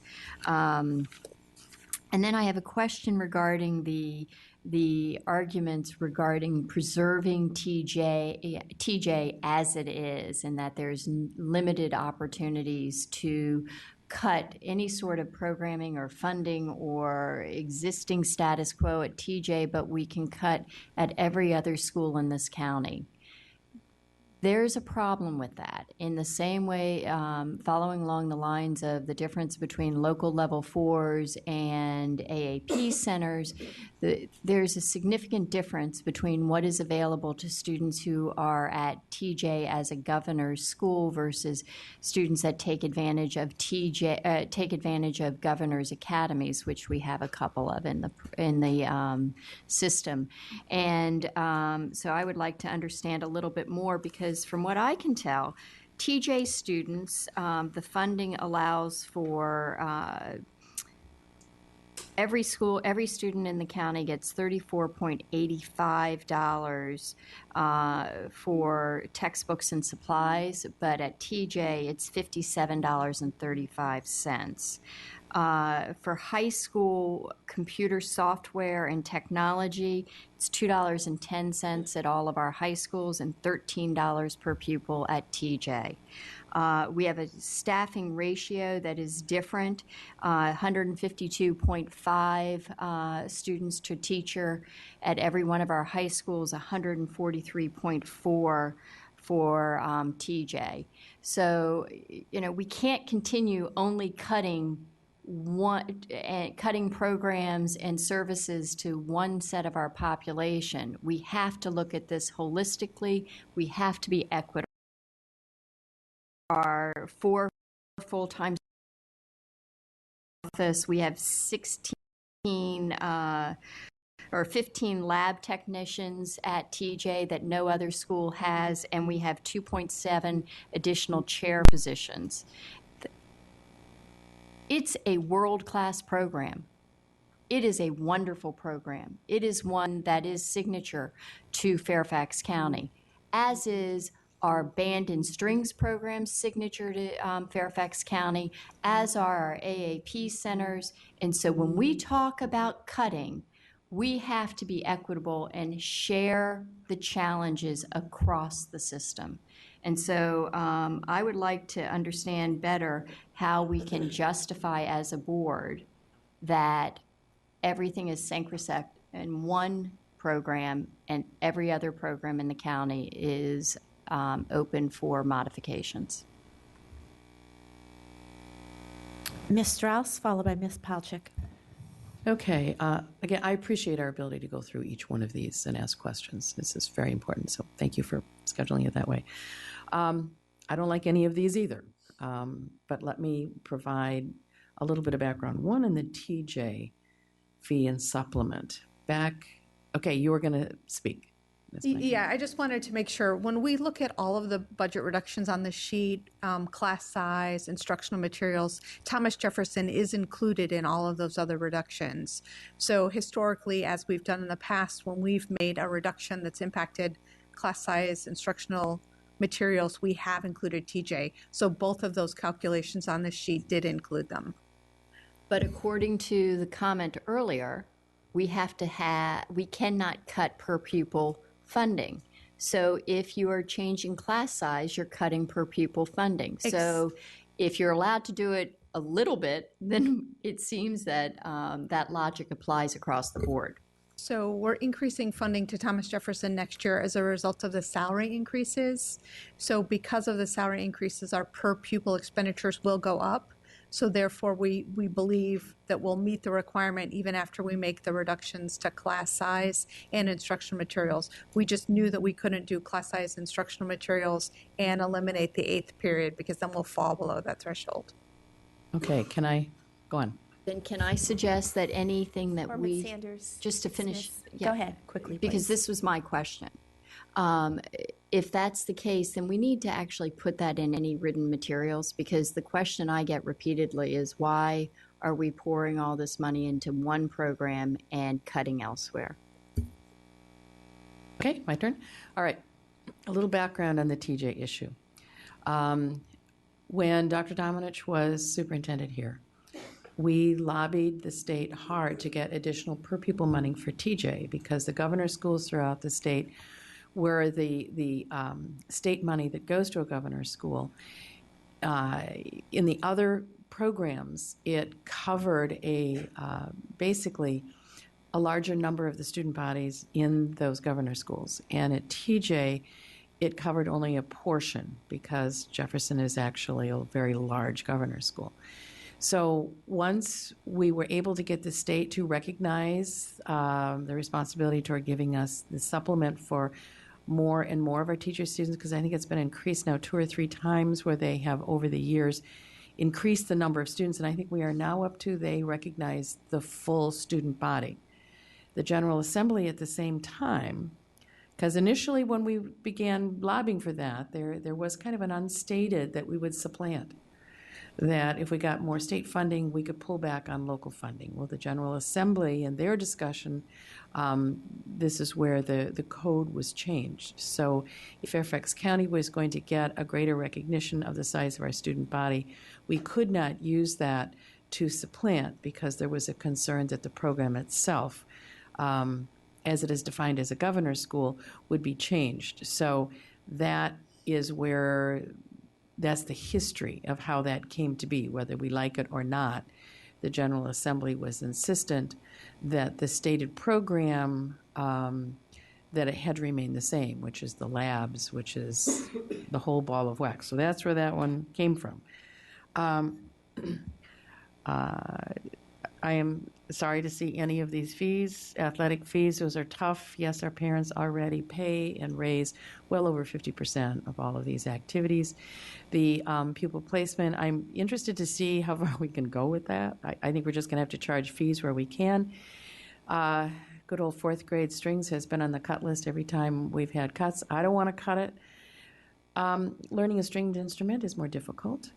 We also have, and I'll be real honest, we have a huge cultural support for stringed instruments. And that has also, in a good way, driven the huge expansion in our orchestra and strings students. Some years ago, when this was on the cut list again, we looked at moving some of it into after school or before school, depending on how we go forward with what our budgets are going to be in the coming years. Again, there is the reality that where parents or grants or wherever people are willing to bring back or fund or what have you, I just think we're going to have to continue to look at that.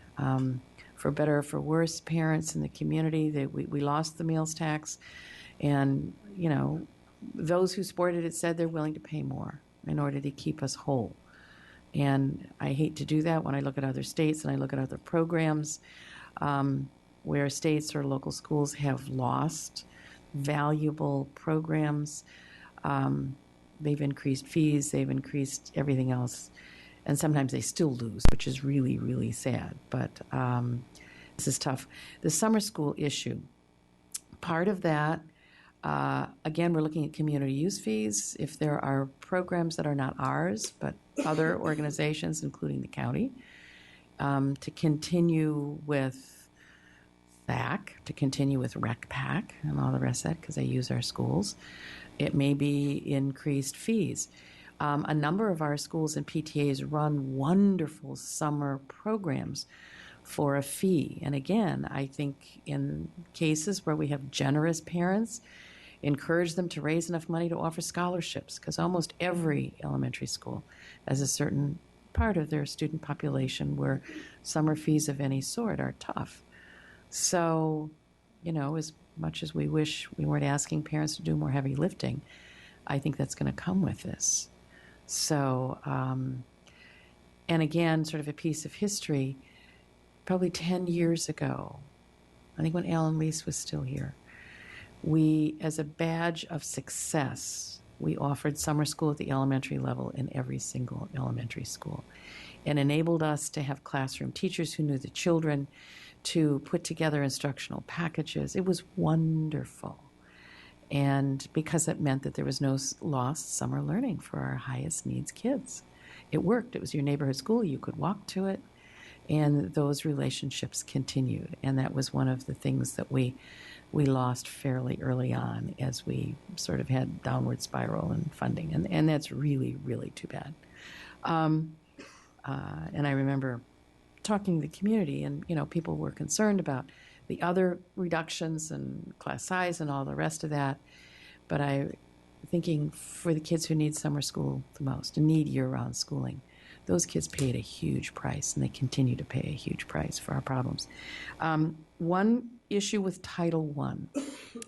It's my understanding that federal budget, whatever it's going to be, the federal budget lags about a year behind our budget adoption. And as we continue to hear potential changes in federal funding, Title I funding is important. It's not huge, but it is important. So any changes in Title I, whether it's cut, whether it's block grants, whether it stays the same, what have you, when would we likely feel the effect of any of the titles funding? I'm assuming it would be FY 2019. What's your best guess? We don't know. We just don't know. I think we have Ms. Huffman in the back. That's her area of expertise. Okay, so for 2018, we don't have to worry about that yet. Okay.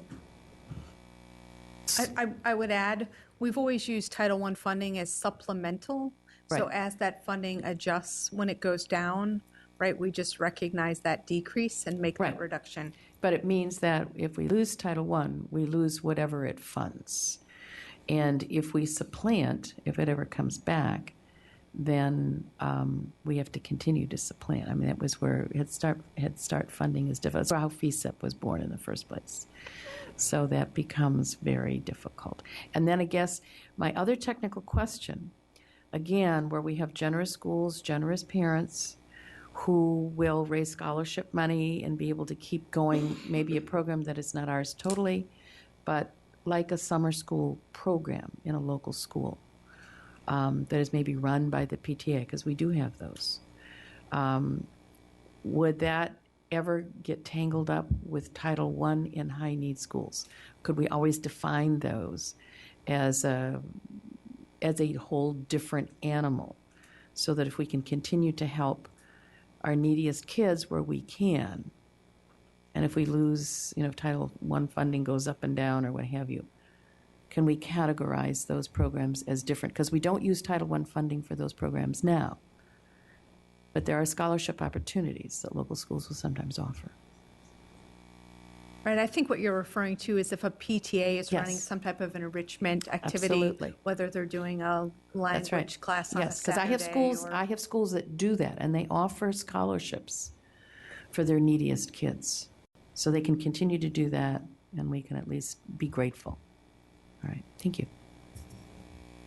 Ms. Palchik. Yes, thank you. Thank you. I think looking at this kind of holistically, our list, fees are not great, but I do know that across the board, meeting with our community members and families, they definitely were advocating for us looking at fees before any cuts to programs. So as we look at different possibilities of fees, if we can see, right, I think here, these two kind of spread across more high school oriented versus elementary school oriented. So I know there's some concern of not having them be all concentrated at the high school level or elementary school level. So I support continuing to look at these and maybe if we can get a sense of the impact, that would be helpful. Band and strings, I want to thank Dr. Presidio, if you're still here, for giving us the context and the background. As someone who did strings 4th, 5th, and 6th grade and then transitioned to percussion in middle school and high school and at TJ, I appreciate, the opportunity to begin in 4th grade. And it's unfortunate that we can only do that in one, but I would want to preserve at least the ability for our students, especially those who I know I would not have had access to that if it had not been in school. So I would want us to preserve that. And also I know we speak to the impact of sports and academics, but I think also the research is definitely out there of the academic impact of music and learning musical instruments to students, especially in our in areas like math where we want to make improvement. So another question related to that, however, Ms. Michael, I know it says 35.2 positions. I just want to get some clarity. My understanding is that currently our strings and orchestra positions are allocated kind of countywide, so that those 35 positions wouldn't just be the elementary school 4th grade strings teachers, but it could actually have impact on high school and middle school orchestra directors. So when we looked at working to cost this reduction, what we did was we assumed that in this case, we wouldn't provide strings instruction at grades 3 or 4, that all strings instruction would start at grade 5. So what we did was remove those students from the calculation and then calculate how many positions we would need to continue with all of the other offerings. So this reduction is not in any way intended to reduce staffing at the high school or the upper grade levels. It was solely if we eliminate providing staffing for 3rd and 4th grade strings. We have strings at a limited number of schools in 3rd grade.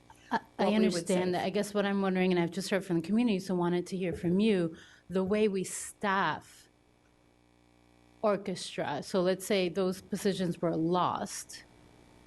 Are there newer strings teachers who may be teaching at the high school level whose jobs would be lost before, let's say, we were to cut 3rd and 4th grade strings? I guess that's my question is this staffed centrally so that seniority is looked at centrally rather than being divided by level, by school level?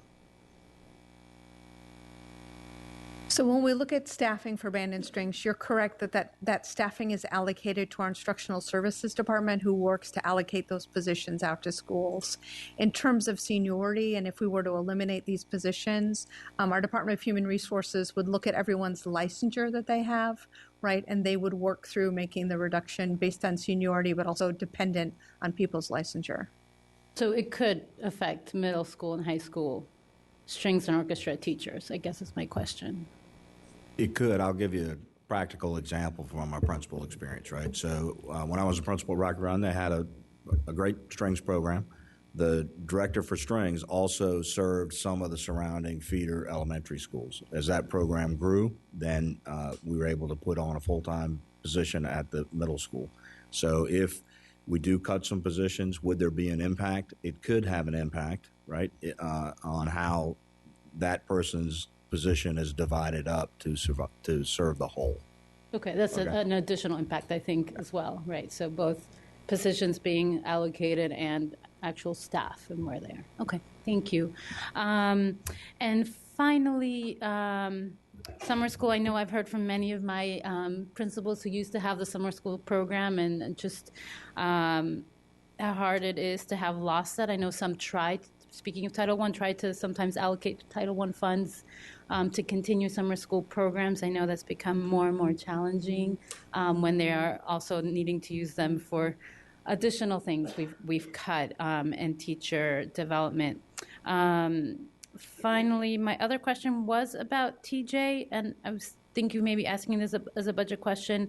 I know we've talked about the per pupil spending, and I know that there's also additional governor school spending. Have we seen this? Is it possible to get the difference in per pupil spending at TJ, and also how much of that comes from the additional governor school funding? I don't know if that's been asked or if that's kind of easy information to gather. Yeah, we can definitely do that. I don't remember that question being asked recently, but certainly we can. Okay, that would be very helpful. I appreciate that. Sorry, I had one more question. I can't remember it, so I'll come back to it later. Thank you very much. Ms. Huff, followed by Ms. Evans. Thank you. I'll ask about TJ first, only for clarification. And I just want to make sure that we are relaying the correct information to the public. So when Ms. Corbett-Sanders was kind of discussing the differences in textbooks and technology, how much of that difference is from our operating budget versus what's from either given us from the state or because it's a governor's school? Because we can't cut money that's not from our operating budget.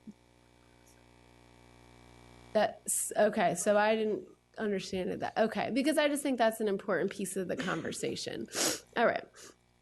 And then I want to discuss a little bit the AAP conversation I was hearing. And I'm not really speaking to specific line items because I do want to stay a little bit higher level. But when we kind of just started this, when I was hearing conversation about AAP and pupil placement fees, and I understand Ms. Hines' questions, and I think that they are good questions and things we need to consider, but, saying AAP in quotations and talking about a certain student population, it is my understanding that we classify it legally and as a school system as a special need. And I would never talk about any students in any kind of population in quotations. And I think that's important.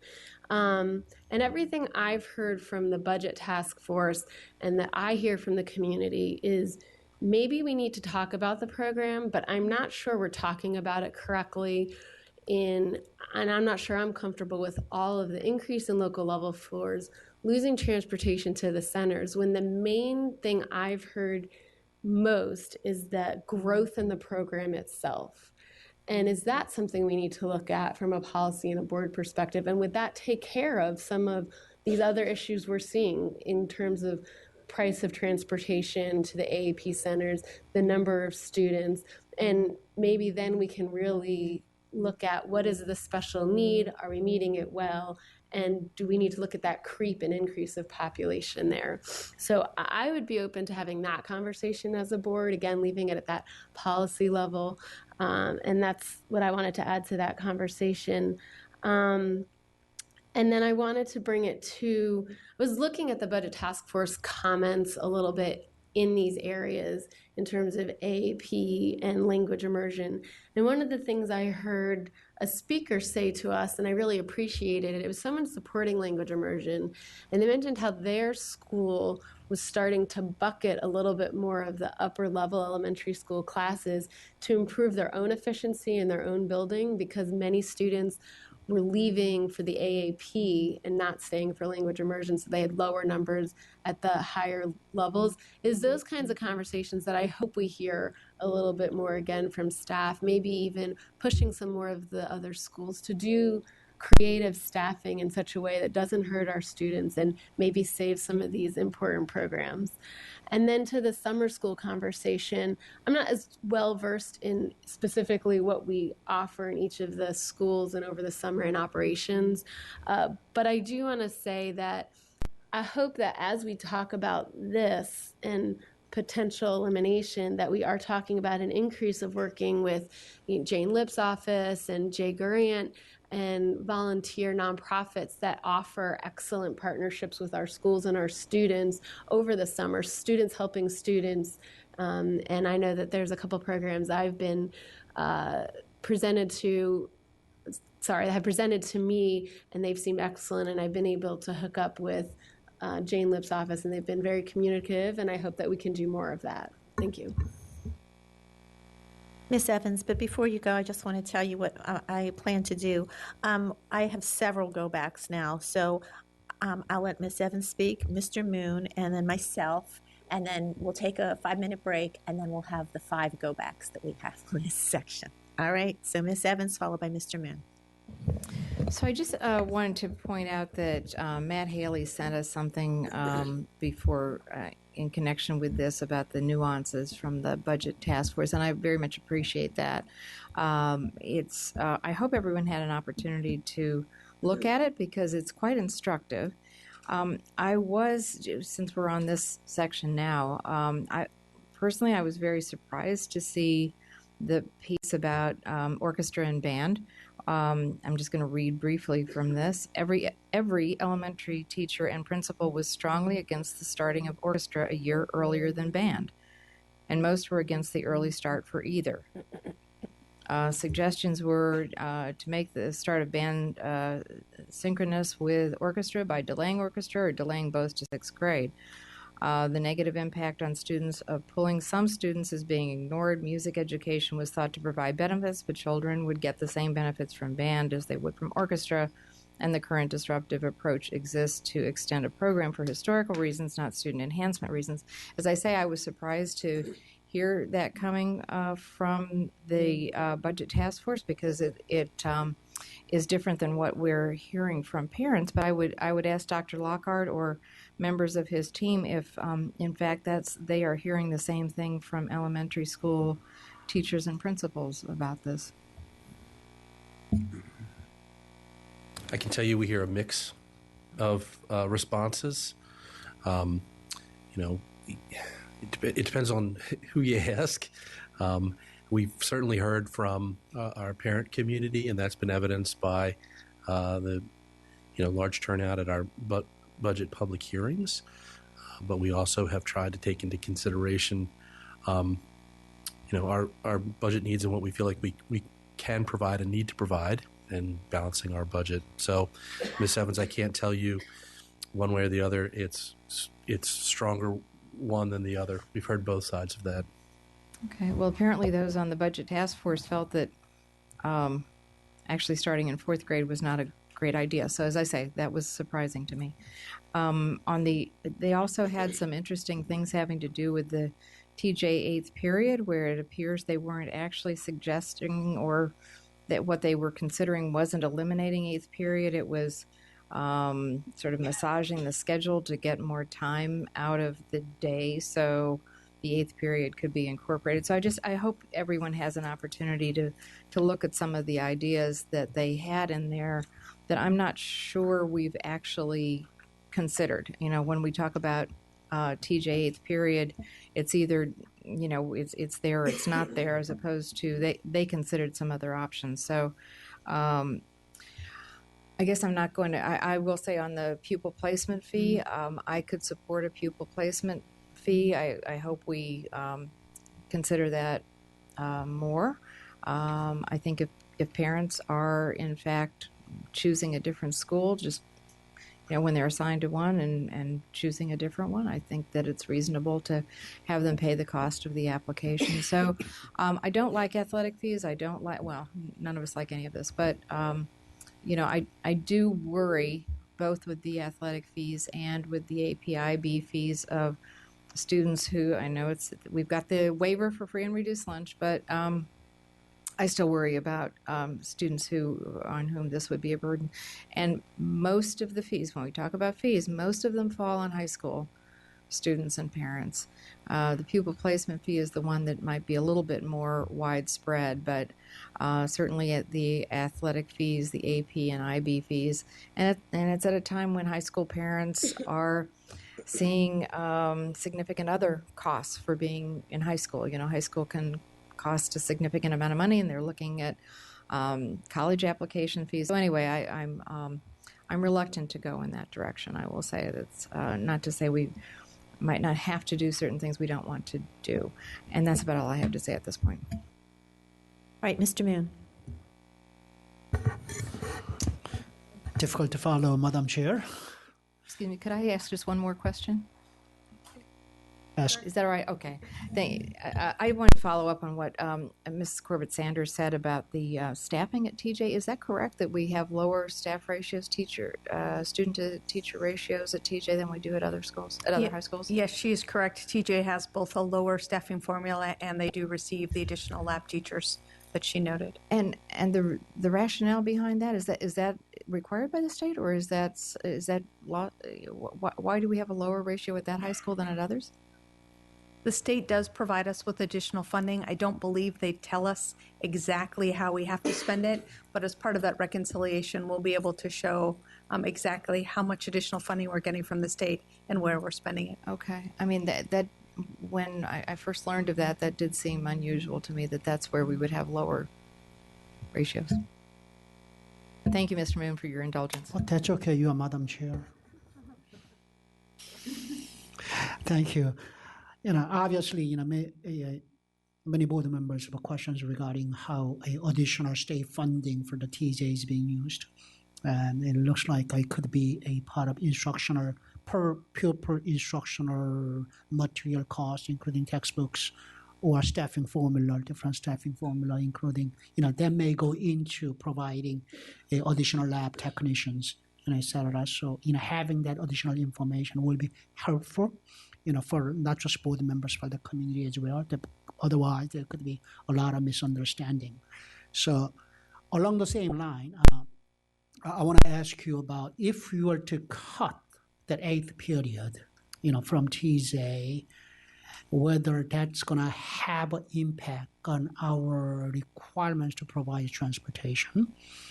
That's whether that can be done without incurring additional costs, whether they will require us to, you know, purchase more buses and hiring more drivers to provide TJ students to be able to go home rather than having to wait at the school for another half an hour. And as a parent of 2 former TJ kids, that I think I stated this at a former meeting, previous meeting, that I understand the benefits of having an 8th period. 8th period can have a lot of activities. Someone mentioned about teaching, very high level of robotics, maybe even do a DNA research and etc. But at the same time, 8th period activities also include a lot of just fun activities as well. Movie watching, chess club, and even including just having a homework session. Just don't want to do anything else other than focusing on your homework. At least that was my experience when my kids were there. So if you could find the list of the activities they do as a part of 8th period and how fair it is in your assessment for us to pay for the teachers to be in the classrooms where those activities are being conducted versus other high schools where we can only provide much smaller amount of a stipend.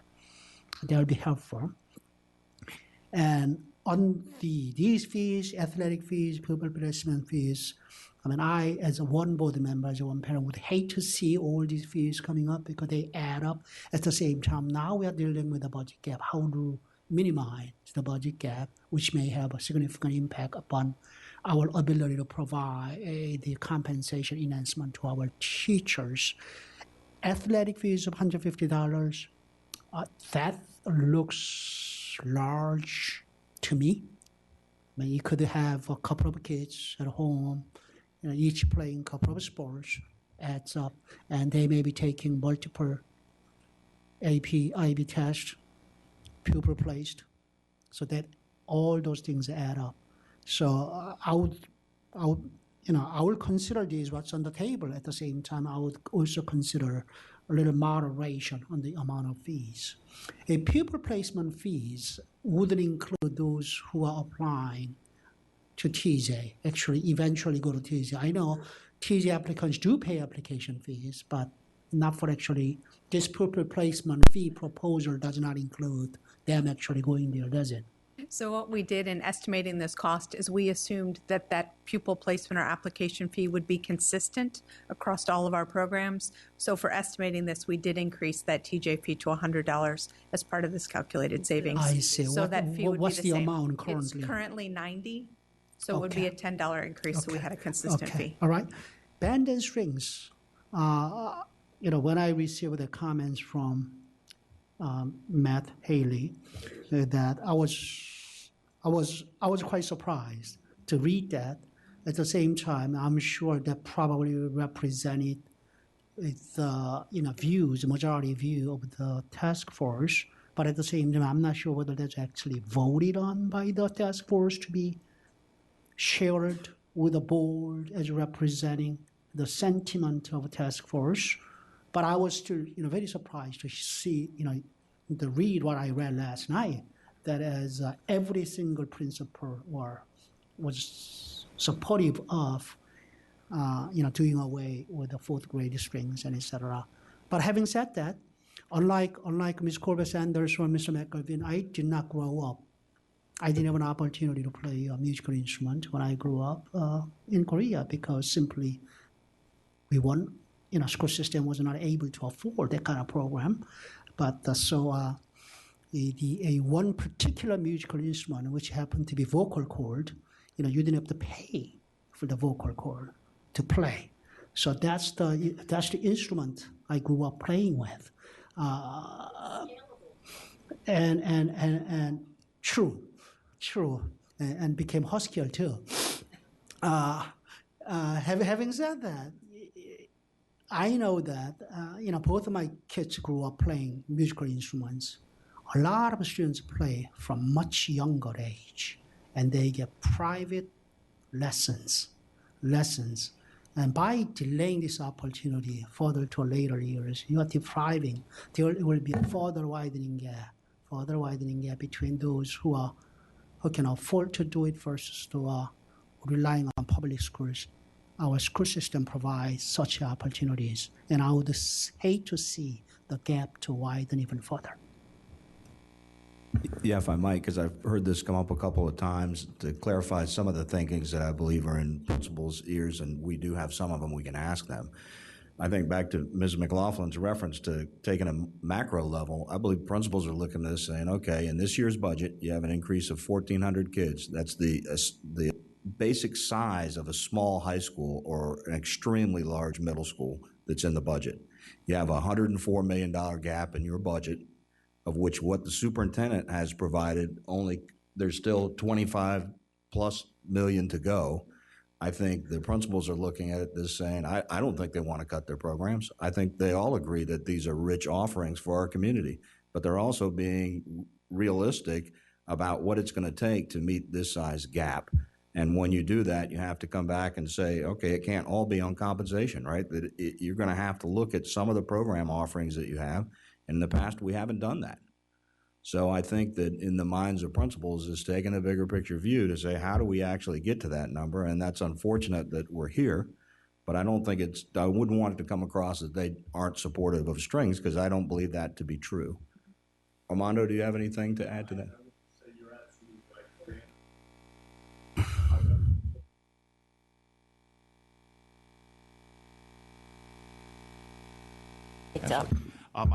I would agree with that sentiment. I think that while we support strings, when we look at some of the questions that have been raised about planning, what you're seeing in the elementary school level is that we're fitting fourth grade strings into our specials block because it's the easiest way to avoid pulling students out of core instruction to be able to provide that benefit as well. So I think that at the school level, when you've got a group of fourth graders and you know that out of that class of 30, 25 are willing to do strings and 5 are not, it becomes a scheduling challenge to then figure out what do we do to make sure that those 5 students are still engaged in a positive learning activity. So it creates lots of moving pieces.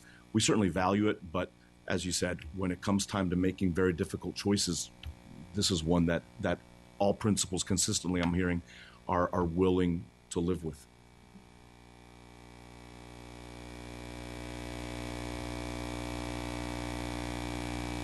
All right.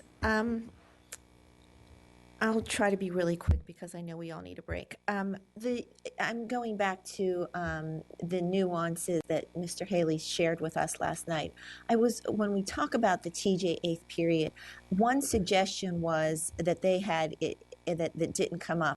And what I would ask staff, would there be any cost savings recognizing from doing this, cutting 6 minutes from each period, 1 minute from each passing day, and would free up 28 minutes, which would be enough time for 8th period. I don't know if there would be any costs saved with that, if there would be any teacher time saved or anything like that. But I don't expect you to answer that now.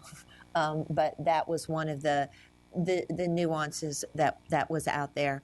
I do think when you speak about TJ 8th period, I appreciate Mr. Moon's question, and I look forward to seeing an extensive list of what is offered 8th period and what is really core instruction and what is actually nice to have, because I do think there's a strong opinion out there that there's a lot of high school teachers, every other high school teacher does this extra work without extra compensation. And these are hard choices we're going to be faced with. All of the things on this list, I'm not going to repeat what my colleague said. I, as a parent in the school, wouldn't want to be paying athletic fees. I would have been paying the full price there for both of my kids. And I would have been, also having strings eliminated, I think will impact the orchestra programs at a significant level. And I think Ms. McLaughlin's question is an interesting one to see how many transfer. I think there's a lot, but I think if you get that child in the string instrument, and particularly I appreciate Dr. Pasidio's comments, how it can be sized. I remember the exciting time when you moved from the small violin to the bigger violin, and the intensity of the performances as the kids went up. I think that's very, very important. But I think basically where we are right now, with the parents, what we need to say, you're either going to have to be willing to do with less, or are you willing to contribute more? That is a not fun place to be, but that's where it is. And on that, one thing you said, Mr. Moon, not to include, even while we say, I'm talking out of two sides here, because while I'm saying I don't love fees, but could we implement a small fee to keep strings in place? If parents are going to do, I don't know if we can do that in a curricular level, because it's, I know sports are different, and if that's part of the curriculum, I don't know what the possibility is of that. But if parents are already paying outside the classroom, there may be opportunities to institute that. So I would ask that staff to research that question. And I did want to, because at first I think the other thing is an important note to what the budget task force discussion entailed. The summer school for elementary and middle school, the analysis was they found, due to the limited hours and small number of weeks, there were not appreciable benefits. And so all the Title I programming, the Bridge to K, all of those things, they would continue.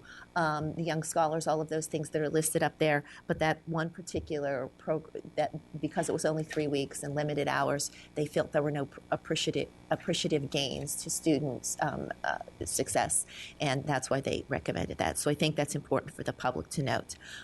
On that, I am going to take a break, and I have 4 people to do go back, 5 people to do go backs, I think. 5-minute break, please.